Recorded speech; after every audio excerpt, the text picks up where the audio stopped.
A calm, quiet, starry night, three large figures rose behind people's houses. They moved towards the houses, bending over, looking at them. The large figures turned out to be red creatures, huge. They were cleaning up. People were running out of their houses, screaming. They were scared and confused. In all this devastation, the man held the girl on his lap and called her, urging her to wake up. A young man with red hair screamed loudly, his eyes full of fear and pain. The same red-haired little girl lay on his lap, with her eyes closed and tears gathering in the corner of her eyes. They noticed that the creatures that attacked their town were approaching them. They were frightened and did not know what to do. In the alley, between the houses, a red figure with horns loomed. She saw people sitting on the road. Destroying everything in its path, the red giant was approaching. A ray poured out of its eyes.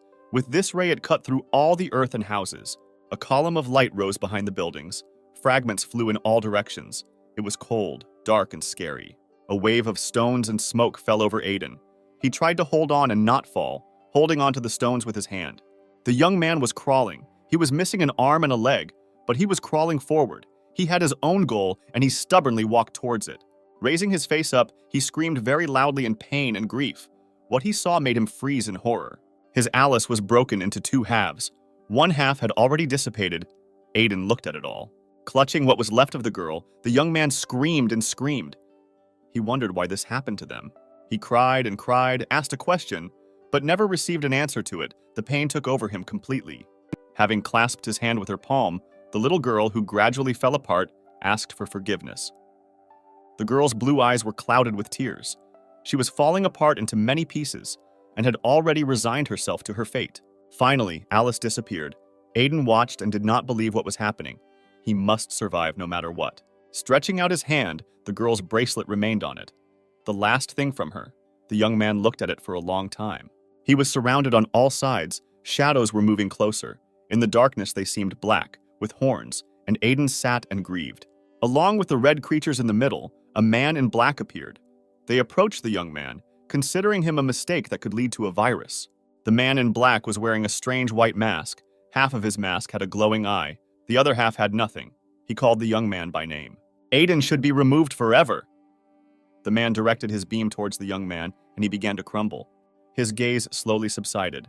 He fell apart, asking the question to himself. There would be no answer to it. He knew it. A variety of monsters, winged, horned, toothy, magical creatures that terrorized the world. Humans were chosen by the game system to hunt monsters. The common people were glad that the chosen ones appeared who could protect them.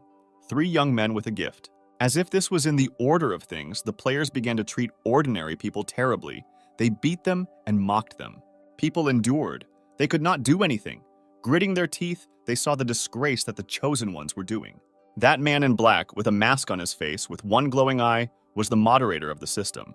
If someone went against the rules, they were checked by a moderator, labeled as a bug, and something terrible happened during the check. Aiden exhaled. He didn't care about the moderator or the players. He sat with his head bowed. He sat covered with a blanket in the snow, barefoot, holding a bundle with a small child in his hands, hugging him as tightly as possible. Lost in the crowd, with a baby in his arms, Aiden benefited from regular checks. When the check was carried out, everyone froze. But he and Alice were able to move. They took advantage of this moment and helped themselves to food in the store.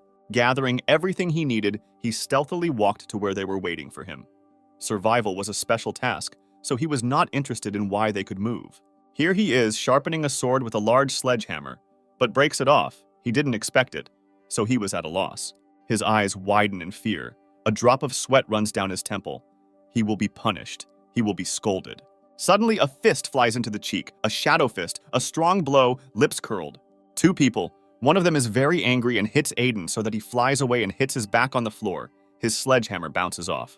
The nodules were set, the teeth were clenched, the hand was gathered into a fist. This is a player, and he was angry he managed to fail. He was angry because of the loss of valuable resources. Thanks to Aiden, this young man was to blame. A shoe was thrown at the young man, who cowered in fear. Swearing was heard from above, and the owner of the shoe began to boil with anger. The young man slowly got up. The 2 guys went to another place. They treated everyone like insignificant characters. Clenching his fist forcefully so that a mark was left on the ground, Aiden endured it. But he was hurt by the words that those guys were afraid of the karma penalty. Otherwise, they would not have held back. A little red-haired girl looked out from the corner. She wanted to run up to her brother, but was careful.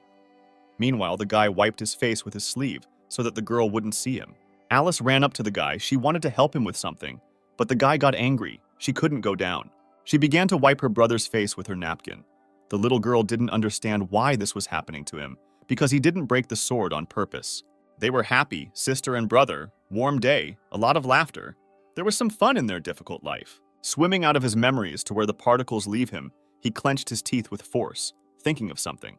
The system moderator tilted his head to the side, thinking that something was wrong, some kind of nonsense. Aiden's eyes turned red and tears flowed, and he screamed at the moderator so loudly that he staggered.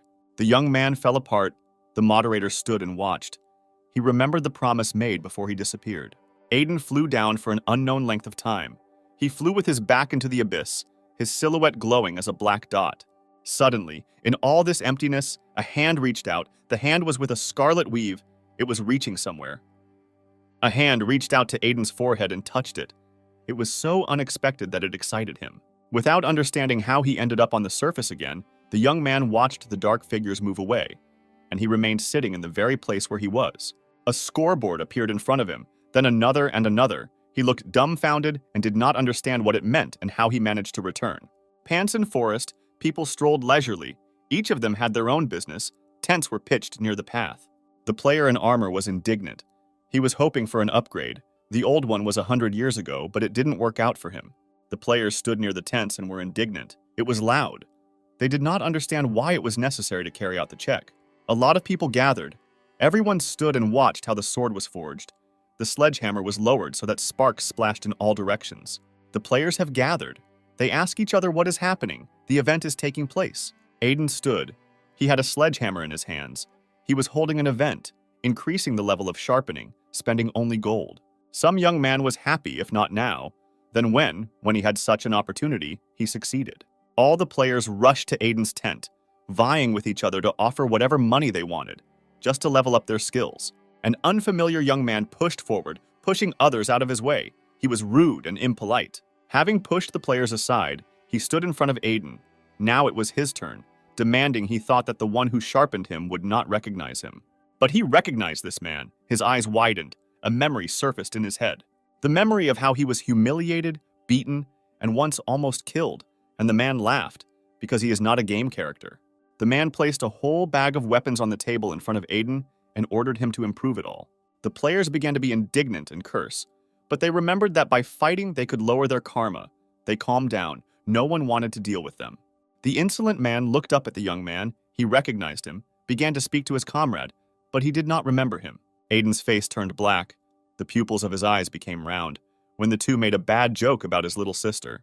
He grabbed the sledgehammer tighter, the veins on his arm tightening and becoming visible.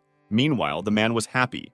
He was sure that if he managed to sharpen at least one sword, he would already be in the black. But his partner was worried about his condition. He could have walked around the world, but the first one calmed him down, believing that there was no room for panic. Aiden listened to the men. He was not distracted from his work, sharpening his sword, but he became increasingly gloomy. Gritting his teeth tightly, the young man swung and hit the sword with all his might. The sharpening was unsuccessful. The equipment was destroyed. Aiden did it. Anger and resentment took possession of him. As soon as the man saw this, he was covered in a hail of sweat. He looked at all the destroyed weapons and did not believe it. Aiden just closed his eyes to all this and laughed loudly, admitting that he was inept. The players who saw this began to laugh, covering their mouths with their palms. They were surprised that they could not sharpen anything. The insolent man swore at the young man and headed towards him, but the question about money made him stop and fall into a stupor. His friend reminded him about the money. He remembered the promise to return it several times. The first one was confused. He had no money. Pointing his finger at Aiden, he shouted that this boy was to blame for everything. But the second one did not believe him. A fight would have broken out, but the people dispersed them. They were impatient to sharpen their knives. Night fell. The moon was shining, illuminating the roofs of the house. Lights in the rooms began to light up in the houses. Aiden opened the door to the room. A bag was hanging on his shoulder. He entered abruptly. His face did not express any emotion. He sat down on the sofa, tired. The day was finally over. The bag stood next to him. There was gold in the bag, a lot of gold, enough for him not to worry about anything. Aiden thought about it. He held one event. Now he needs to collect the reward. It was all unexpected for him. Delving into his memories, the young man remembered how the scoreboard appeared in front of him. how he was at a loss as to what awaited him next. He saw the ability of the moderator. He could even use this skill. Sweat flowed down his temple. He stared without stopping. When the indicators in the past were revealed to him, he was scared and did not know how or what to do. But the thing was that non-player characters do not receive tasks. Only the moderator could do this. His face darkening, Aiden had many questions, all of which remained unanswered. The young man, full of determination, pressed the done button and he appeared on the screen. Now he is a player. I looked at the monitor, sweat rolled down my cheek. Nothing should happen. The level of authority has increased. Aiden is still too weak. He looked at the levels of other players out of the corner of his eye. He will not be able to defeat even a beginner. They added a quest to him. He needs to find an Easter egg. The young man thought about it. It's like a treasure hunt, but he is unsure. He got up and went to leave the room. He must survive, and therefore he needs quests. He went out. A light pole was visible outside the city. In the morning, our character will go for an Easter egg. Morning, forest, and a volcano ahead. Everything enjoys calm, peace, and purity. Beauty untouched by the players. Aiden dressed up, wearing a cloak and sheathing a sword. He came to where the Easter egg was. In front of him was a huge tree and a door in the tree. He needed to go into the dungeon. Everything was terribly interesting and new for the hero. The place where players went down to improve their abilities, this place was called a dungeon. Aiden got there and he couldn't believe it. The character was absorbed in his own affairs and did not look around at all. He was followed by a shadow hidden behind a tree. Behind the tree was a female image, dark, not visible. She was looking at the guy. The young man raised his head and looked admiringly at the majestic door, the hem of his cloak fluttering in the wind. Aiden persuaded himself not to be afraid, because what would happen to him when he went there? He couldn't lose his head. Opening the doors, Aiden made up his mind and went inside, gradually moving away. And despite the fact that a higher level is needed to pass, the young man was able to pass because the moderator's ability allowed him to do this. Monsters, toothy, red without eyes, they sat on the rocks. There were a lot of them waiting with their mouths open.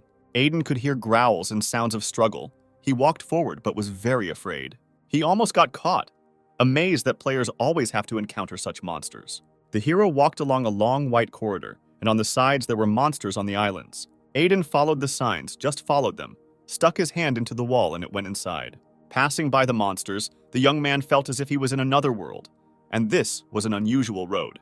A gate with the number 1 suddenly appeared in front of him, and the hero stopped. He put his palms to the walls, tried to move them, applied force, pressed, but they did not give in.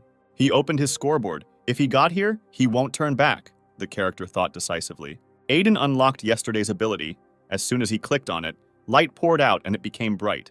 Then the doors opened, so easily, the young man stood and watched, his black silhouette shining from the side. As soon as he entered, light suddenly poured out, so bright that the guy raised his hand and covered himself with it. Aiden stood in front of the stairs, at the top of which there was something on a pedestal, bright, burning. Coming closer, the young man saw that same egg. He did not take his eyes off, looking at it. Something went wrong. An explosion was heard behind him. The young man had to bend down so that nothing would hit him. From what he saw, he fell to the floor, opened his mouth. Everything was in smoke. But he saw the figure in front of him. A huge red knight with horns appeared in front of him. He had seen one like this during the cleansing of their village. The magical creature appeared too unexpectedly. The sharp blade of the sword cut his hand. Blood dripped from the wound. Aiden screamed. It hurt. The magical creature was moving after the young man. His sword was ready. He wanted to strike. The next blow fell on the cheekbone. There was a streak of blood. He clenched his teeth in pain and closed his eyes. Another blow and a torn sleeve. The sword reached the skin and left its mark. Aiden's patience came to an end. The creature inflicted cut after cut. The young man's back was already pressed against the wall. There was fear in his eyes. The magical creature stopped a couple of steps from the guy. It was ready to finish its job to the end.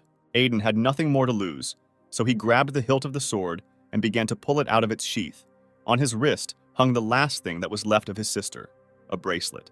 Drawing his sword, the young man rushed forward, shouting and calling for an attack, his mouth open and his eyes blazing with anger. The creature with horns didn't have to wait long. It swung at the young man. Aiden barely repelled the blows, his face blackened. He could not hold out for long. He gathered all his strength and tried. Gritting his teeth, he rushed forward towards the monster, decided to attack him, not knowing what could happen to him. He ran. The magical creature with burning eyes put its sword forward. It also did not retreat and waited for the attack. The creature's sword wounded the young man in the shoulder. He screamed, jerked his head, and blood flowed. Despite the pain, he tightened his grip on the hilt of the sword. His hand trembled, but this did not stop him. Unexpectedly, Aiden plunged a sharp sword straight into the throat of the magical creature and dealt a strong blow. The head flew away from the creature's body. The young man had not yet let go of the sword and was holding it as if in an attack. A magical creature without a head stood in front of him. There was a hole in the place. It sparkled. The guy was confused. Suddenly, Aiden received a strong blow to the face. He did not notice who it was. He felt pain. This blow was dealt by the monster. He was empty inside, so it was difficult to kill him. Groping for his head, he picked it up and put it in its place. Falling and hitting his back against the wall, Aiden knew he couldn't handle it. He lowered his head and was about to give up. Memories flashed with pictures. Here he was offended. Here he was with his little sister in his arms. Here was the moderator. He experienced a lot of pain all the time.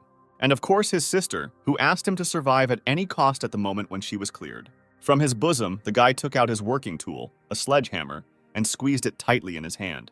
He got up, stood up. His figure was dark. Only his eyes sparkled with anger. With a sledgehammer in his hand, he was again ready to attack. His eyes are widened. He realized that if he survives, he will become closer to his goal. And here again, opposite each other, ready to attack, the magical creature and the young man, they will fight to the end. There was a ringing sound. The sledgehammer met the sword. The attackers grappled with each other, and the sledgehammer broke the sword of the magical creature into small parts. Fragments of the sword flew in all directions, hitting the floor and ringing. The creature raised his sword up. The system recognizes it not as a magical creature, but as a tool. The guy became interested. Without stopping, Aiden decides that this is his chance, and he needs to take advantage of it. He goes on the attack, raising the sledgehammer to strike. And he succeeded. He struck blow after blow, and the creature crumbled, the hand flying off from the first blow. When only a small part of what was a warrior remained, Aiden raised the sledgehammer over his head for the final blow, the finishing blow. After all the blows, the young man sat down. He had no strength. He was covered in wounds from which blood flowed. He decided to rest a little. All that was left of the magical creature was garbage. The sledgehammer did a great job with it. Aiden sat next to him and looked at it all. He succeeded. The Easter egg was waiting for him to be taken. The quest must be completed. The young man was engulfed in a glow. His powers increased because he completed the quest. Covered in abrasions and wounds, he looked at his new ability, which appeared after the result of the fight. He left the dungeon, holding his shoulder. His appearance was terrible. His cloak was torn and there was blood. He felt very bad. Beads of sweat rolled down his face. He was exhausted. Weakness overtook him, and he fell to the ground, losing consciousness, with his arms and legs outstretched, his face on the ground. A figure in black rose in front of him. She approached quietly and stood looking at the young man. She took off her hood. It was a beautiful girl with blue hair and blue eyes. She was looking down. A small blue ball appeared at the battle site. The ball had a camera eye. He scanned the entire area, paying special attention to the former magical creature. Data was transmitted that the dungeon keeper was destroyed, and traces of a bug were visible. The threat level was low. The ball disappeared. He teleported to report the situation. Everything remained the same as before. The girl stood in front of the lion guy and looked at the ability board, right in front of the entrance to the dungeon. With a heavy sigh, Aiden opened his eyes. Everything hurt. He clenched his teeth and came to his senses. The young man felt that someone was taking his hand and lifting it, forcing him to press something. Aiden saw the girl, jumped away from her, screamed, got scared, wanted to know who it was. The girl leaned over and looked at him. She straightened up, raised her hand to her chest and introduced herself. It was Ari, a girl with blue hair. The young man was surprised. She was a player, and there was slight alarm. Having looked at her karma, he was amazed even more. What an absurdity! The girl stood with her arms outstretched and smiled welcomingly. I concluded for myself that this girl was dangerous, but the girl had already closed her eyes, still smiling sweetly, and darkness was spreading behind her. Aiden did not understand what Ari needed from him. He sat without taking his eyes off her. The girl stood. She laughed and admitted that she had cured him, although she didn't have many potions, but she shared a couple. Aiden couldn't believe it. He touched his shoulder, which no longer had wounds, and he felt much better. Ari admitted that she had not met anyone like him. She became curious, so she showed kindness. The young man did not understand her, but a burning poster suddenly appeared in front of him. He looked straight at it. The quest again. The guy was surprised that it appeared right now. It was quite strange. Only he saw the quest window. Leaning on his knee, the young man stood up. He had no desire to get involved with strange players. He needed to leave quickly. He began to leave, thanked him for his help, and hoped that the girl would not ask for anything in return. Ari stood and looked after the young man, resting her chin on her fist. He was very interested in her. Stopping, Aiden pointed his finger at the girl. She was chasing him and he wanted her to stop. Laughing, Ari wanted to go with him and did not understand why she couldn't do this. The girl's open face did not cause any fear. Aiden didn't like the fact that an unfamiliar girl was following him around. He turned to face her and began to swear. They became friends, although the guy did not remember when they managed to do this. Ari laughed, considering him a good friend, and her help in case of anything would not be superfluous. Hearing that he was in great danger, he was surprised. His eyes widened. He did not expect danger. Ari pointed her finger somewhere behind his back and asked him to turn around. There was something there. A huge animal was rushing towards them with an open, toothy mouth, long hair. It ran and had no intention of stopping. Aiden screamed, clenched his teeth, and by inertia, stuck his hand into his inventory, looking for something suitable for him. He swung his hand and the wolf fell, and blood dripped from the wound, and the young man stumbled and began to fall backwards. The animal lay on the ground. There were other wolves around it. They all sniffed the lying one. Aiden stood with a sword in his hands. Wolves surrounded him on all sides, slowly approaching, about to attack. The young man kept his sword ready. He did not understand where so many magical creatures had come from. They smelled the smell of blood that remained on Aiden's clothes, and he decided to look at his wounds. Ari was sitting on a tree stump. She smiled and offered her help to the guy, but he waved her off and refused. Grasping the hilt of the sword tightly with both hands, the young man had to kill these animals himself in order to complete the quest. He had no other way to become stronger. Aiden swung his hand and rushed forward at the magical creatures, who opened their mouths and reached out to him. A large room with a window covering the entire wall, with a large table in the middle and chairs.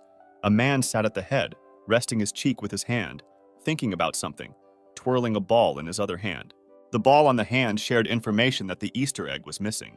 It was clear that the man was lazy. He didn't think that it could be stolen. It was necessary to kill the keeper of the dungeon. The magical creature was equipped with the armor of immortals. In theory, it should not have been defeated. The man leaned on and began to rise. He needed to check everything personally to make sure what had happened. It was Luke, the system operator, a man with blonde hair and a tired face. Aiden beat and beat with his sword magical creatures that continually attacked him, replacing each other. He fought briskly. The magical creatures lay defeated, streams of blood flowing from their mouths. The young man leaned on the sword. He defeated all the magical creatures, and now he had no strength left. Aiden exhaled. He was surprised at himself that he was a non-player character and was able to defeat so many creatures. The ability that he unlocked was very good.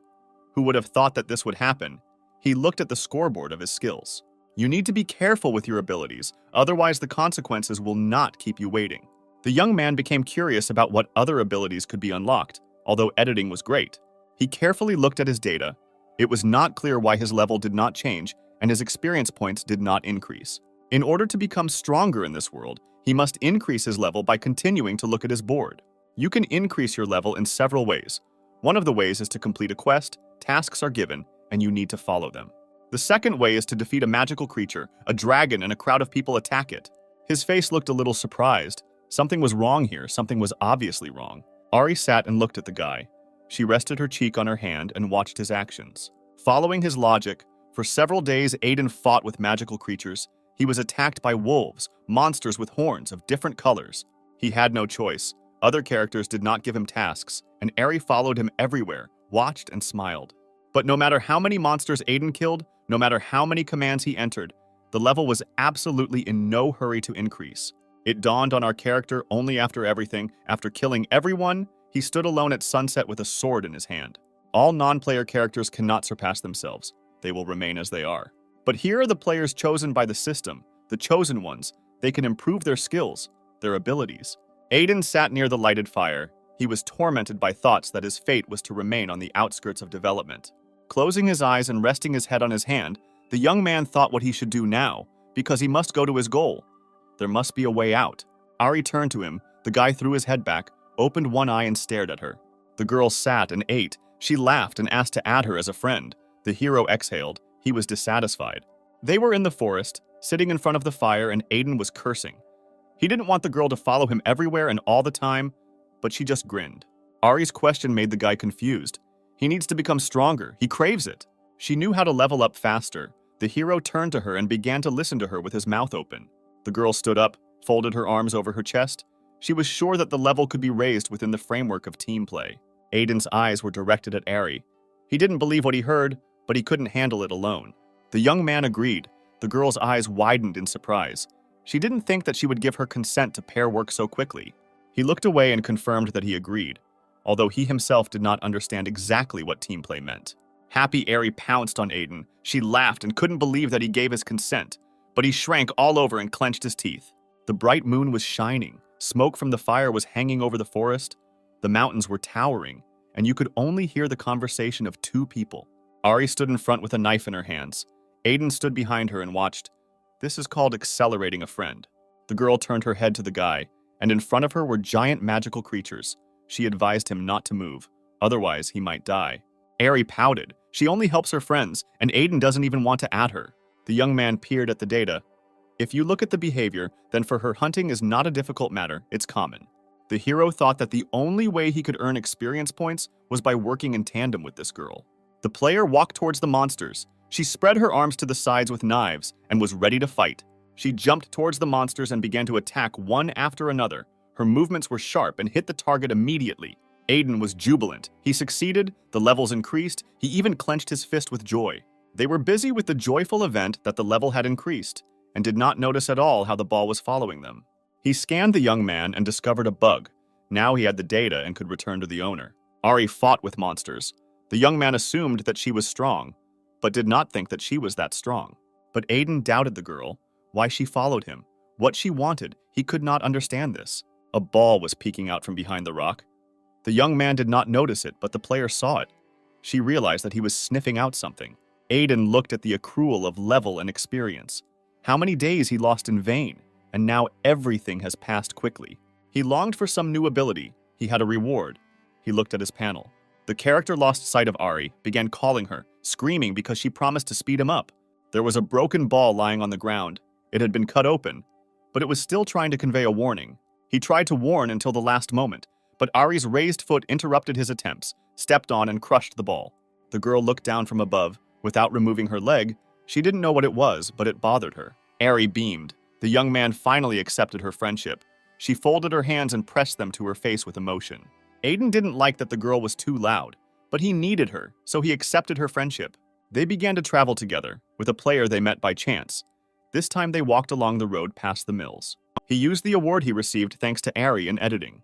The young man received a very good class change, and now he moved away from the male and female NPCs. Now the system could recognize him as a player, although he was not one, but he was no longer a non-player character.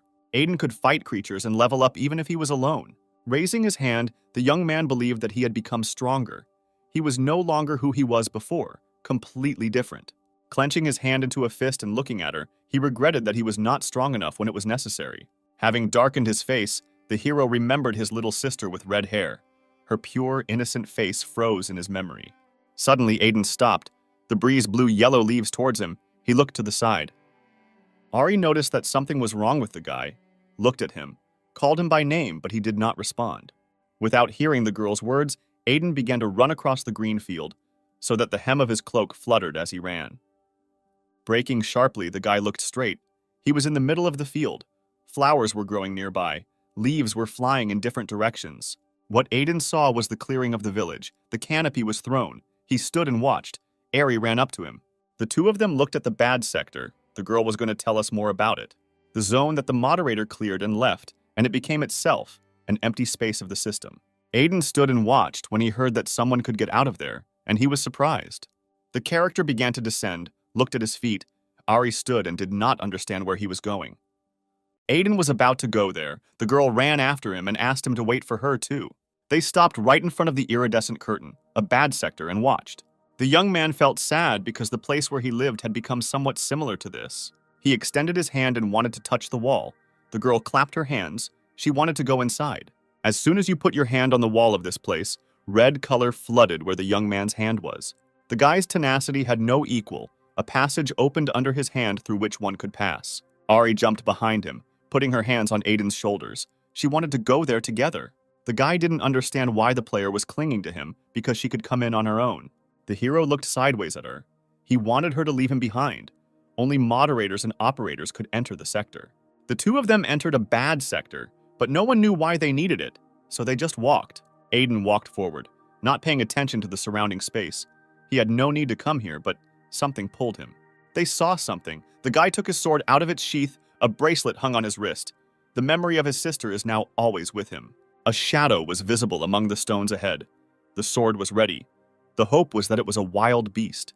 The hero raised his sword to strike. Something shook. It could have been a magical creature. This is not at all what Aiden expected to see. A boy sat in front of him, covering his head with his hands. The little boy was shaking with fear. Suddenly, a ringing sound was heard. It was a bullet flying towards the baby. It rang loudly in the silence. Aiden gritted his teeth, raised his sword, and the bullet hit the sword and was thrown to the side. Looking up, the young man saw a figure with a weapon in his hands, which was already lowered down. This man, a man, was holding a weapon in his hands and calling out to a boy. His name was Henry. But the boy grabbed the man with a strong grip, but curiosity was strong, and he looked out to look at the guy and the girl. The man and the child had not seen the players here for a long time, so they treated them with caution. He was interested in how they got here. Aiden looked at the man. He did not put his sword away, but his gaze had already softened. The man thought that the young man seemed suspicious, but there was no danger from him. Ari stood nearby. A grin appeared on her face. She was up to something. Power appeared behind her. The man looked at the girl, and his face looked frightened. Sweat began to flow in droplets. His eyes widened. Henry was worried about his uncle. He was surprised by the adult's reaction. He saw how scared he was. The girl's energy makes her shiver. The man had never seen anything like this before, so he was scared. What would happen if a girl considered a man and a child to be enemies? But Ari smiled, showing her palms. Aiden looked at her. Then another person interrupted them, turning to the man. All four looked at him. Another man ran towards them. He wanted to inform Jack, the man with the child, that they had problems. He ran quickly and shouted loudly. But when he saw the players, the man suddenly braked and grabbed his chest. He didn't understand how they ended up here. Hearing the problem, Jack's face changed as Elena's symptoms worsened. A half-cleared tree and house. The moderator left traces after the clearing, but this place still existed. Jack ran, sharply opening the door with his hand. Into the room, he let out the air from his fast run. There was a maid in the room who was sitting near the bed, and on the bed lay a woman covered with a blanket up to her chin. Jack didn't understand. He shouted what happened. There were no prerequisites. Two figures appeared in the doorway. The two in the doorway were Aiden and Ari. She was looking at the young man, and an order was heard in the room for Elena to wake up. A girl was lying on the bed with her eyes closed. She had purple lines on her head and neck. She was sick, but the illness was unusual. Aiden turned gloomy. He saw the warning, and now he could not take his eyes off the girl. The warning said about a new quest. The new quest found a bug that posed a low threat and needed to be destroyed. It was Elena by this bug. Jack screamed. He wanted a way to help the girl. He didn't want to accept that nothing could be done. Suddenly, pushing the adults to the bed, Henry begged in tears. He shouted the girl's name and already ran up to her. But before the boy had time to sit down next to the girl, his uncle grabbed him by the hand. He was angry. He did not want the boy to be allowed here. Ari silently approached and looked at the girl. Jack and the maid recoiled from her in fear. Elena is very bad, the girl thinks. The player came closer to the girl. Jack tearfully asked to help her. She would be able to do something. What Ari said made everyone present's mouths open. They were dumbfounded. It was not a disease. It was a bug. The man screamed. He couldn't believe his ears. This simply couldn't be. The girl turned to him. Jack screamed, so that sweat ran down his cheek and droplets and wrinkles gathered on his forehead. Their edges turned into something incomprehensible. But no one resists the system. There is nowhere for a bug to come from. Ari began to explain that bugs do not only appear in cases of resistance. There are different types of bugs. The worse it gets, the more damage it causes to the surrounding area. While Jack listened and his face darkened, at the exit, hiding behind the door, someone stood and clenched his fist in his hand. Then this hiding person couldn't control his emotions and slammed his fist on the wall so that he left a mark. It was Aiden, who gritted his teeth in anger and is now being offered to destroy this little child. He stared at the board where the quest was, and his face darkened with every word. The choice was to use the moderator's abilities or not. The man refused to complete this quest and will face a fine for failure to complete it. Aiden turned completely black. He understood why he was brought here for this mission, because he could not refuse.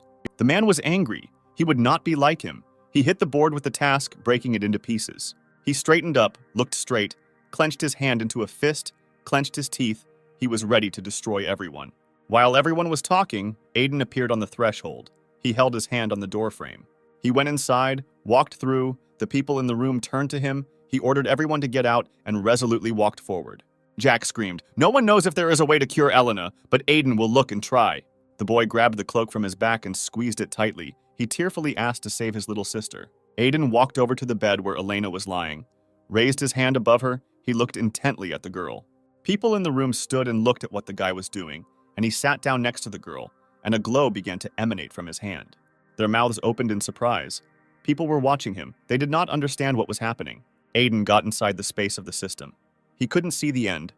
He looked around. He stood and looked at the girl. If he got here, he must find a way to save her. Elena lay with her eyes closed, long purple threads stretching from her body. She was a bug, a mistake as a result of resistance to the system. Raising his sword, he swung it and cut through the threads that were clinging to the girl. Aiden wanted to separate Elena from the system completely and recreate it. He could save her. He looked at the floating girl. There was a red aura around her, the same as that of the hero himself. The young man looked around. He saw all the people who were in the room, and blue threads stretched from them. It was a system. Aiden pulled out his sword and rushed to chop the blue threads. He was against the system and wanted to make the people in the room independent of it. Ari was surprised. She looked at it all with wide eyes. She didn't know how possible this was in principle. The men in the room covered their faces. They were scared and didn't quite understand what was happening. A bright flash illuminated everyone. It went over the edge, so much so that it blew off the roof of the house. But the red light continued to flow. It engulfed the entire village and broke the canvas, which was considered a bad sector. Aiden appeared, he exhaled, his hands clenched into fists, the sword already put away. A board with his abilities appeared in front of the young man, and he began to peer into it. Aiden laughed out loud. He needed to remove the bug, not the child. New abilities were added. He was getting stronger. The air left his mouth, sweat ran down his cheek. It was a test, he was being tested like that. They all stood in front of a high rock, all from the room. Ari pointed upward with her hand. Blue liquid was flowing. Someone's hand was holding a bottle of liquid. A voice said that enough was enough. It was Ari who poured the healing potion on Aiden. He kicked and waved his arms. He had had enough. Cupping the man's face with both hands, she looked at him, wanting to make sure that everything was all right with him. She said that she was scared for him, that he was a very important person for her. But there was only one thing in her head. Where did he get so much power from, and where could it lead him? Pushing the girl away from him, removing her hands, they called him, and he turned his head to the one who needed him. All the people stood in front of him. They thanked him for his help. The rescued girl was hiding behind her uncle, but stuck her head out. She was curious. They didn't know how to thank him, but then the scoreboard appeared again in front of Aiden, and he began to watch. Surprisingly, the people in front of him were no longer non-player characters, but after the update, they became free people. Each of them had their own level and background. Some had been a captain in the past, some had been a watchman, some had been a nurse. He stood and looked at the update. They were all free people, and he was the moderator of the village. Aiden remembered what he saw. People resisted, so he separated them from the system. He looked at the threads of people. Having saved them from the system, something else awakened. It was biding its time. Something else decided to intervene. It was gradually approaching Aiden. Seeing this, the young man immediately felt that this was the source of all the problems, so he rushed towards him. With his sword, he ran and cut the purple threads that brought problems. Aiden fought the bug.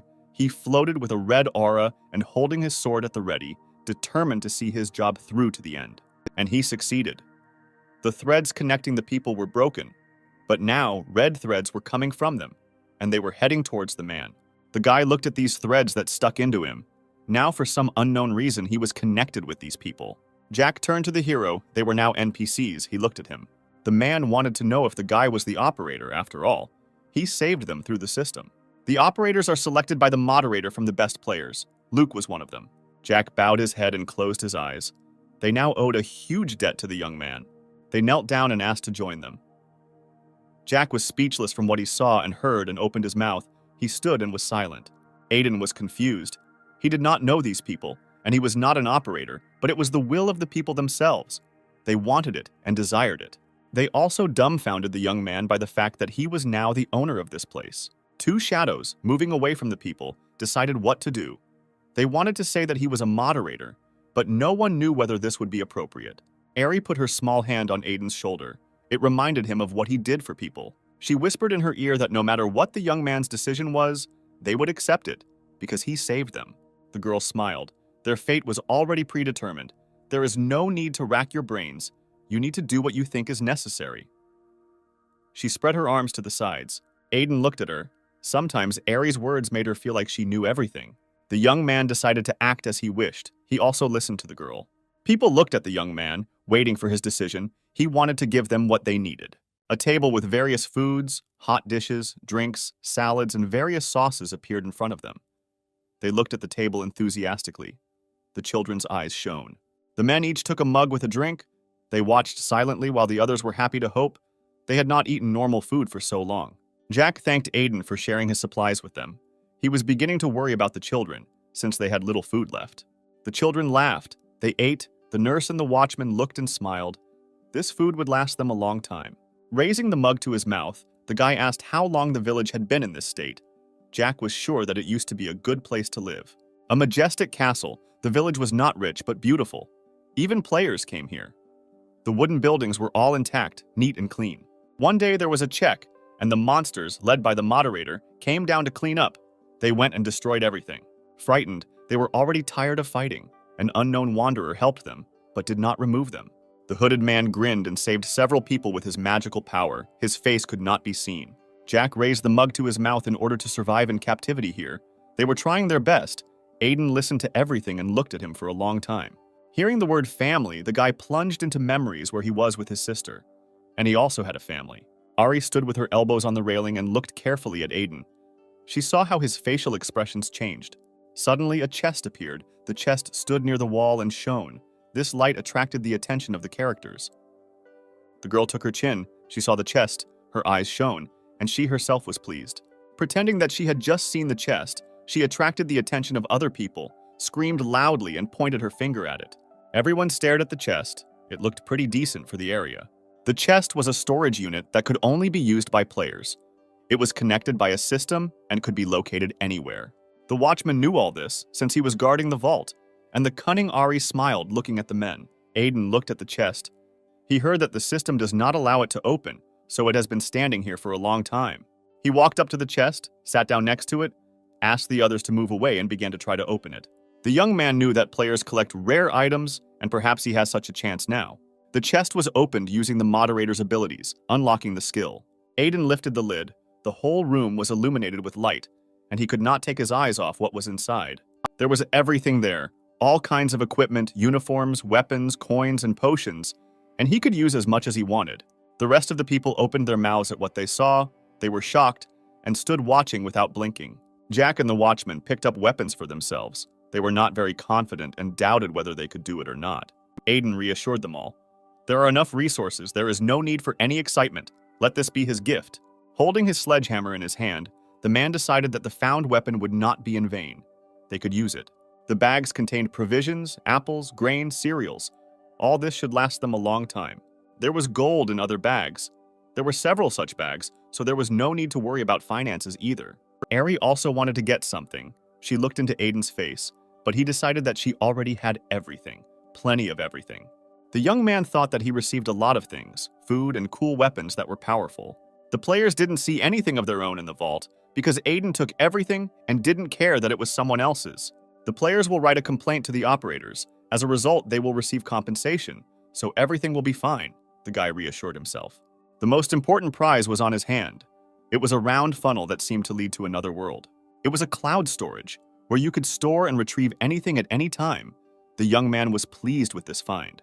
After examining the things, Aiden decided to put his hand deeper into the chest to see if there was anything else left there. Suddenly, he began to synchronize with the system. He could not pull back the hand that he had put in to check. With his other hand, he grabbed the side of the chest. Panic seized him. Aiden pulled his hand back with all his strength, but he couldn't pull it out. He was all red for too long. Finally, he was able to pull his hand out so abruptly that he fell with his back on the floor, and black threads stretched out of the chest behind him. The young man rose heavily. He made sounds of pain, and Ari looked at him with her head turned to the side. Aiden looked at his hand. Something like this is hard to imagine, but his hand shone with a golden color. Everything shimmered and sparkled. Now he could use the storage whenever he wanted. At any moment, he couldn't believe it when he opened his mouth. The people gathered, led by Jack, and they expressed their gratitude to Aiden. They wanted a task. They are ready to do whatever the young man asks because he did a lot for them. The young man dumbfounded them with the information that they were now non-player characters and did not have to follow orders. They were now free, and he was leaving. Besides, the villagers were afraid. Looking at each other, Jack was not very happy, and Aiden wanted to leave this place as quickly as possible. A few days later, a check will come, magical creatures will descend again and scan the area, looking for a bug. The villagers of Air were sad, but the guy was doing it for them. He didn't want to put them in danger because the moderator marked him as a mistake. Aiden was indignant. He doesn't need sad faces. In fact, he needs to move on and he's not leaving forever. He doesn't even have his own home. The young man gave hope to these nice people while they had time to take care of themselves. Aiden and Ari were leaving. The residents saw them off, watched as these two left. They would wait for their return. Walking along the road, the girl was at a loss as to why they left the village so early, because they could have stayed there. Forcing himself to calm down, the guy closed his eyes. The answer should satisfy her, but Ari was already beginning to guess that they did not leave so easily. Isn't that what players do? At this, the girl stopped and changed her face because Aiden was not a player. Realizing what had just happened, the guy got scared. His eyes widened and he stopped for a few seconds. Ari watched his reaction and was curious, so she put her fingers under her chin and listened. The girl doubled over from loud laughter. She laughed so hard that tears came to her eyes. She laughed at the fact that the guy thought all this time that he looked like a player. Aiden looked at her without looking away. Her revelations were a complete surprise. If he had been a player, she would not have pestered him and would not have become friends. Bent over with laughter, Ari wiped away the tears that had come out. The guy was interested in how long she had known his secret. The player delved into her memories, raised her finger to her lips, and turned her gaze to the side. In a black cloak, hiding behind a rock, she watched as Aiden ran, and around him the place was cleared by the moderator. Grabbing his forehead, he closed his eyes. She knew everything from the very beginning, from that very village of his. Hearing what Ari was saying, the young man removed his hand. He looked at her carefully. She promised to do everything for him. She could make sure that no one would remove him. The girl came closer, put her hands on the guy's shoulders. Neither the operator nor the moderator could touch him. Aiden's surprise knew no bounds. He looked at the player, thought about her words, and many questions arose in his mind. Suddenly, a bright red flash appeared in front of the guy's face. This was the beginning of an emergency check. The countdown began. Ari was worried. She went to the young man, and he was confused as to why the check was happening so early. The sun was shining, and the guy was blacker than a cloud. He realized that this was not a regular check, but an emergency one. There was little time left. Aiden clenched his hand into a fist. He was both scared and angry because he did not know why the check was starting. Ari was dumbfounded. She didn't know that the guy could see this. Now he needs to behave just like an ordinary player. They had no time left. Ari became calm and advised Aiden to calm down too. A dark veil fell over them, covering the sun. The young man peered up. He was scared. The last test had not gone very well. Aiden rose up, floated, and began to collapse. Pieces of him began to fly off. He let out a scream. He was glowing and wanted to get out, but nothing worked. Arya folded her hands on her chest and looked at him. The girl looked and behaved calmly at the man's panic. She advised him to just wait. Ari kept waiting. The guy was no longer there. He was transported upward by a light point, and the girl stood and waited. The man fell with his back on the floor. His legs hung in the air for some time. It was painful and unexpected. A picture opened in front of the hero that he did not expect to see.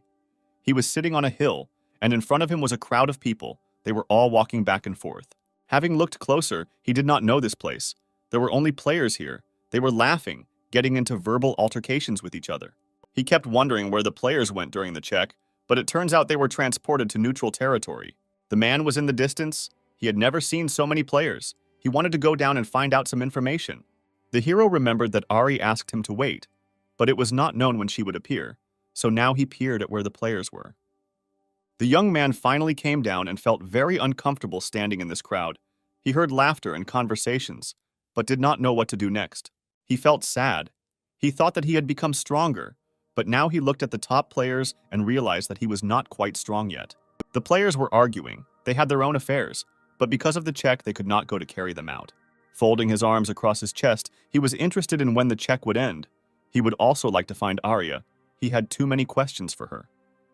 Aiden heard a conversation between two men, that the check would end soon. He listened. They were indignant that they did not warn, that they checked too often. What they were looking for was not clear. Just thinking about not causing inconvenience to anyone and not getting into anything, the guy accidentally bumped into someone with his elbow. The man with yellow hair reacted too sharply, and now Aiden was already in the grip.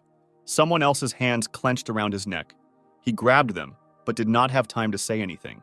Aiden knew people like him, so he decided not to react to him, remained silent and waited. The man with yellow hair swung his fist at the guy. He will endure it, and soon it will end. But the fist did not reach the target. It was intercepted by the hand of another person.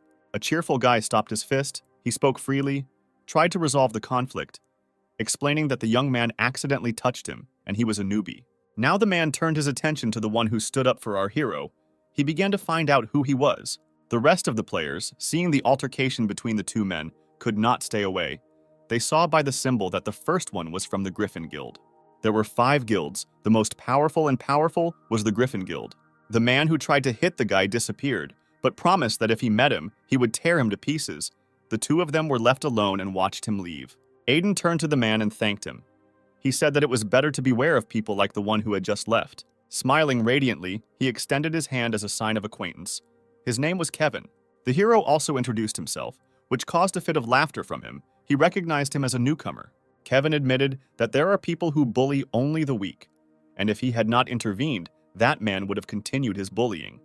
After checking, he invited him to join his guild. Aiden didn't understand because he was of little use, but the guy convinced him that he had no hidden purpose. After the update stopped, there were few players in the game. Therefore, some players in guilds began to help newcomers so that they would join them.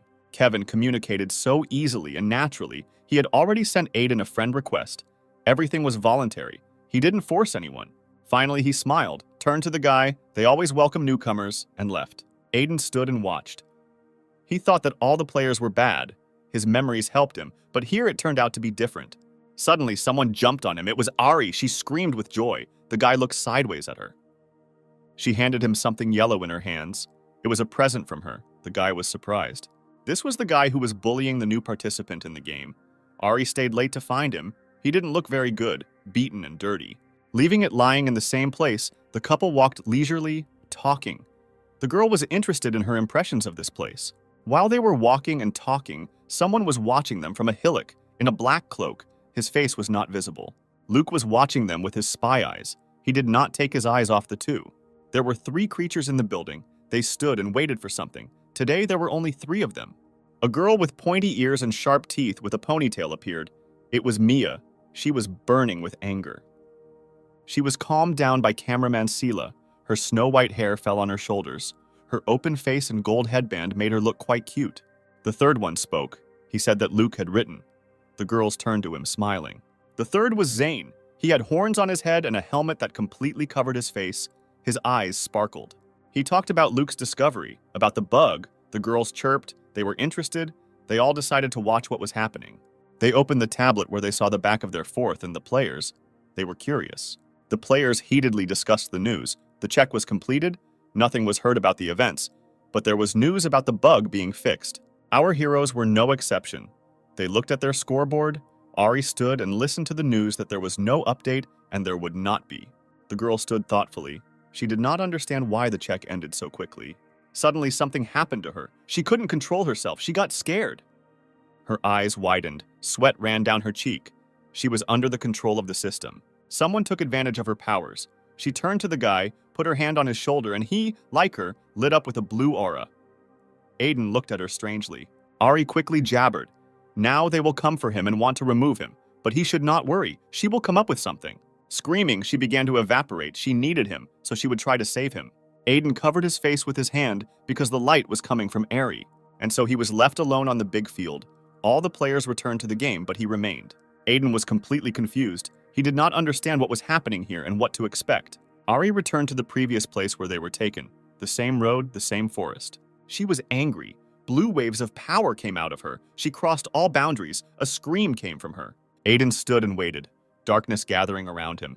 A crater forming behind him. Luke walked slowly towards him. The guy tried to calm down because he knew that this would happen. The man walked with an army of monsters with horns, confidently walked forward, but the young man decided to fight to the end. Aiden took a frightening pose, clenched fists, his aura turned red, he would fight, and Luke saw an interesting bug. The former non-player character is now a player. A red-clawed paw descended on the young man, who, without fear, watched and waited. Aiden reached into the common storage and pulled out his sharp sword. Now he has something to defend himself with. The red paw grabbed the sword, and the young man stubbornly held on with all his might, gritting his teeth. When the monster fired a laser beam, Aiden dodged it too. His strength was running out. He gathered himself and dealt a crushing blow right to the head, cutting him into two parts. But more than one such monster surrounded him, standing with a sword, clasping it with his hands, ready to fight further. The leg almost fell on Aiden, but the shield helped hold him back, screaming. He did not stop. Having unlocked a new ability, the guy forced one of the monsters to fall underground. But then the monster's paw circled Aiden, tying him up, immobilizing him. He watched. He had nothing else to do but watch. The monster swung and pulled the rope. The guy was thrown and hit the wall very hard. The blow was so strong that a scream escaped his throat and a trickle of blood flowed from his mouth. But it wasn't over. He again tore the young man off the wall, shook him, and he flew again. But thanks to unlocking the ability, Aiden was now flying at the monster with his fist forward. He hit it in such a way that it flew past, causing damage to the monster. The monster's hand flew off into pieces from the impact. The blow was so strong that the red creature fell to the ground, and the young man flew away from him. Rising again, he flew towards the other monster, coming face to face with it, preparing to attack each other. Having strengthened his abilities, Aiden could easily destroy magical creatures, and so another monster fell from the young man's fist. After a while, he stood and looked at the work of his hands, clenching his fists and lowering his voice. Luke's voice rang out. He believed that the young man was a high-class bug, since he was able to destroy the keeper of the dungeon. And what he saw was not worth his time, and he went down in vain. Aiden turned around sharply, but the man managed to cover his mouth with his hand so that he could not make a sound. Luke extended his cloaked hand. He spoke quietly and emotionlessly, accusing the guy of being worthless. He admitted that he even had to use a check and the ability to take the operator for a while. Luke's gaze was directed directly. His tired eyes spoke of serious intentions. He needed to remove the bug. Aiden was lifted up. He was being prepared to be removed. Luke held out his hand and looked at it. The guy's widened eyes betrayed his excitement. He was scared. He didn't want such an end. He had his own goal. I remembered that terrible day when the moderator carried out the deletion and compared these two processes and did not understand why this was so. The young man was pierced by red threads. This was not close to the previous removal. Luke knelt down. It was amazing for him that this guy was able to withstand his blow, his ability. The man saw the board. It was glowing red. Two identical abilities collided. It was not possible to remove the guy. He did not have enough authority. Luke looked and couldn't believe his eyes. He didn't have enough authority. He looked dumbfounded. Those three were watching him on the screen. They were no less surprised than the man. This was something new for them. Aiden turned completely red. Those watching had never seen the bug become a strong moderator. Luke lowered his head. He couldn't believe that this guy was stronger than him, the operator. The man wondered who he was. Aiden looked openly but directly, expecting further actions. The young man clenched his hand into a fist. It's dangerous here. Even though he resisted the monsters, he spent a lot of energy. He thought that he could not defeat him. There was no chance. He stood on opposite sides and each thought about his own. But Luke couldn't let Aiden go. He could cause big trouble for the system. The man was not going to give up. He did not want the moderator to know about his failure, so he decided that he would end things with him right now. His trio were watching him. They saw Luke's determination that he would not retreat. Aiden saw what was happening to the man. His mouth opened, and then a battle of survival awaited him. Luke's appearance changed. Now he was not a tired man, but a knight in white armor with a huge sword. This sword began to fall on Aiden, and the knight himself stepped into the attack. The young man was confused. The guy quickly tried to climb into his vault without taking his eyes off the white armor. Luke threw a blow with his sword, cut the ground, and a wave flew towards the guy. Stones flew off in all directions. Aiden put up a defense, clenched his teeth, and his hair fell into his eyes, even screamed. The impact created a deep cut on the ground, dividing the sides into two halves. Aiden was lucky. He managed to stop the blow. The knight praised the bent young man. Pointing the sword at the guy, he praised him. He was smart to parry the blow with his thing. Towering over Aiden, Luke demanded an answer. He needed to know where such authority came from. Having blackened his face in any case, removal would have awaited me, and the funnel behind him was already ready. Luke saw how the portal behind the guy's back increased. It was very strange. Aiden gradually disappeared into his portal. He realized that his strength was not enough to defeat the operator. When the young man gets ready, he will find Luke himself. He wanted to stop him, but couldn't.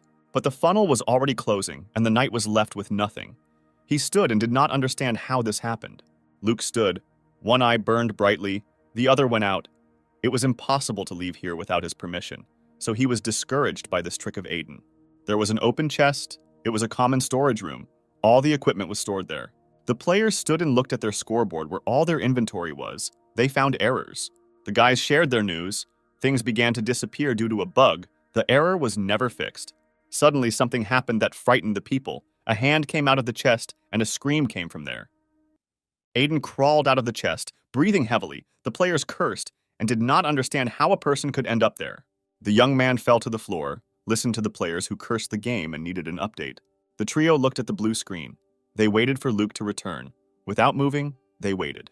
But the White Knight did not want to return. He will pursue the bug because he is deadly, and he will send the data to everyone for study. Mine wanted to leave. She had things to do, but Seela detained her. They need to stick together now. But the girl didn't listen to anyone. She left, walked along the corridor where there were white columns. She didn't want to get involved in this next headache. But behind the next column, a girl with folded hands suddenly stood. She scared Mia. It was Ari. She was interested in the conversation. A large city is located in a picturesque place. Trees envelop the city, bright and large houses. This is the city of Mycenae. People in this city walked slowly. They were not in a hurry to do their business. They communicated with each other. Aiden was hiding in one of the arches of the house. He was trying to write to Ari and was very worried because there was no answer from her. The young man was sure that the operator would follow him wherever he went. Aiden had no choice but to hide. He went inside the corridor, and his cloak moved in waves from his steps. He found himself in a place where there were old boxes, mice, and very strange people. He had been here more than once, but it was difficult to get used to such a place. Aiden remembered that he and Alice were here and ran away together. It was not a very pleasant place. Having dived sharply around the corner, just in time, surveillance was floating along the street, and balls were launched everywhere in order to find him. While the guy stood and thought about whether there was a place where they wouldn't look for him, sparks began to fall. He didn't notice it. When he saw these sparks, he was confused, as if they were leading him along, showing him the way. And Aiden followed the trail, passing by the laundry that hung from above, past houses that were old and from which there was a smell. He reached the end and came to a dead end. When he looked up, he saw a glowing portal. Not seeing anything, I raised my head and was already beginning to think that this was a secret passage. But as soon as she put her hand to the wall to check, it flashed purple and the whole thing began to rattle. Some kind of ornament began to appear on the wall. Aiden stood and looked. It really was a secret passage. The young man was going to pass, especially with the authority of a moderator. He could be anywhere. But still he was scared. He didn't know what was there. A notification appeared in front of Aiden that this zone was outside the system. Appreciating the sarcasm, the young man decided to step there. The young man found himself in the center of the circle. All around was desolation, fragments of something, stones. Looking out from the corner, I assessed the situation. There was a long corridor of some kind of brick building, but it didn't look like a dungeon. Just as he wanted to look around, a beaten girl jumped out with a large dish in her hands. Dropping the tray, she screamed and began to run away from the man. Aiden put out his hand to stop her, but did not have time. The hero ran after her, asking her to wait. He wanted to find out about this place. The girl ran out to the tents and the fire, shouting that they had an intruder. The guy ran out and stopped abruptly. He didn't know what it was. A lot of non-player characters, Aiden had time to think, when a weapon appeared in front of his face. But the guy smashed the barrier with his fist. The scattered pieces almost hit him in the face, but he clenched his teeth. It was a girl. She created a barrier for Aiden. After he broke it, she screamed and wanted to know who he was. He took out a sword from the storage. The girl didn't wait for an answer and began to attack. It's impossible for her to try the spell on him. He swung his sword, red light poured out, and the girl jumped back, screaming in pain. If he is a player, then there will be no mercy. She gathered all her strength. Her hair beat in waves against her back, and she attacked. Two men came out and began to approach. They could help her, although she was burning with strength herself. She didn't really need help. All these people who came to help the girl had a weak level. They held sticks and pitchforks for protection. They were all marked as a bug. Aiden was confused. There was some kind of mistake. They were scared. They thought he wanted to delete them. This location was created by Sirius. No one can enter it except the moderator. Sarah was angry. If Aiden entered, then he definitely won't come out alive, the girl repeated, without taking her eyes off. Everyone heard a voice from somewhere. He ordered not to touch the guy and bring him to him. Sarah obeyed, but warned that she would not let him out of her sight. The young man followed the girl. There were torches burning on the walls as they walked down a long corridor, and Aiden decided to ask a question. Looking at her back, he was interested in their salvation, how they passed the test and were able to survive. This is very surprising. They would have been removed long ago, but Mr. Sirius saved them all.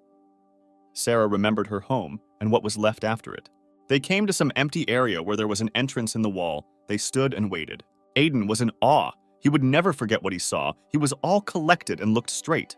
And he saw a huge dragon with yellow eyes. His scales shimmered blue. He looked at them with one of his eyes.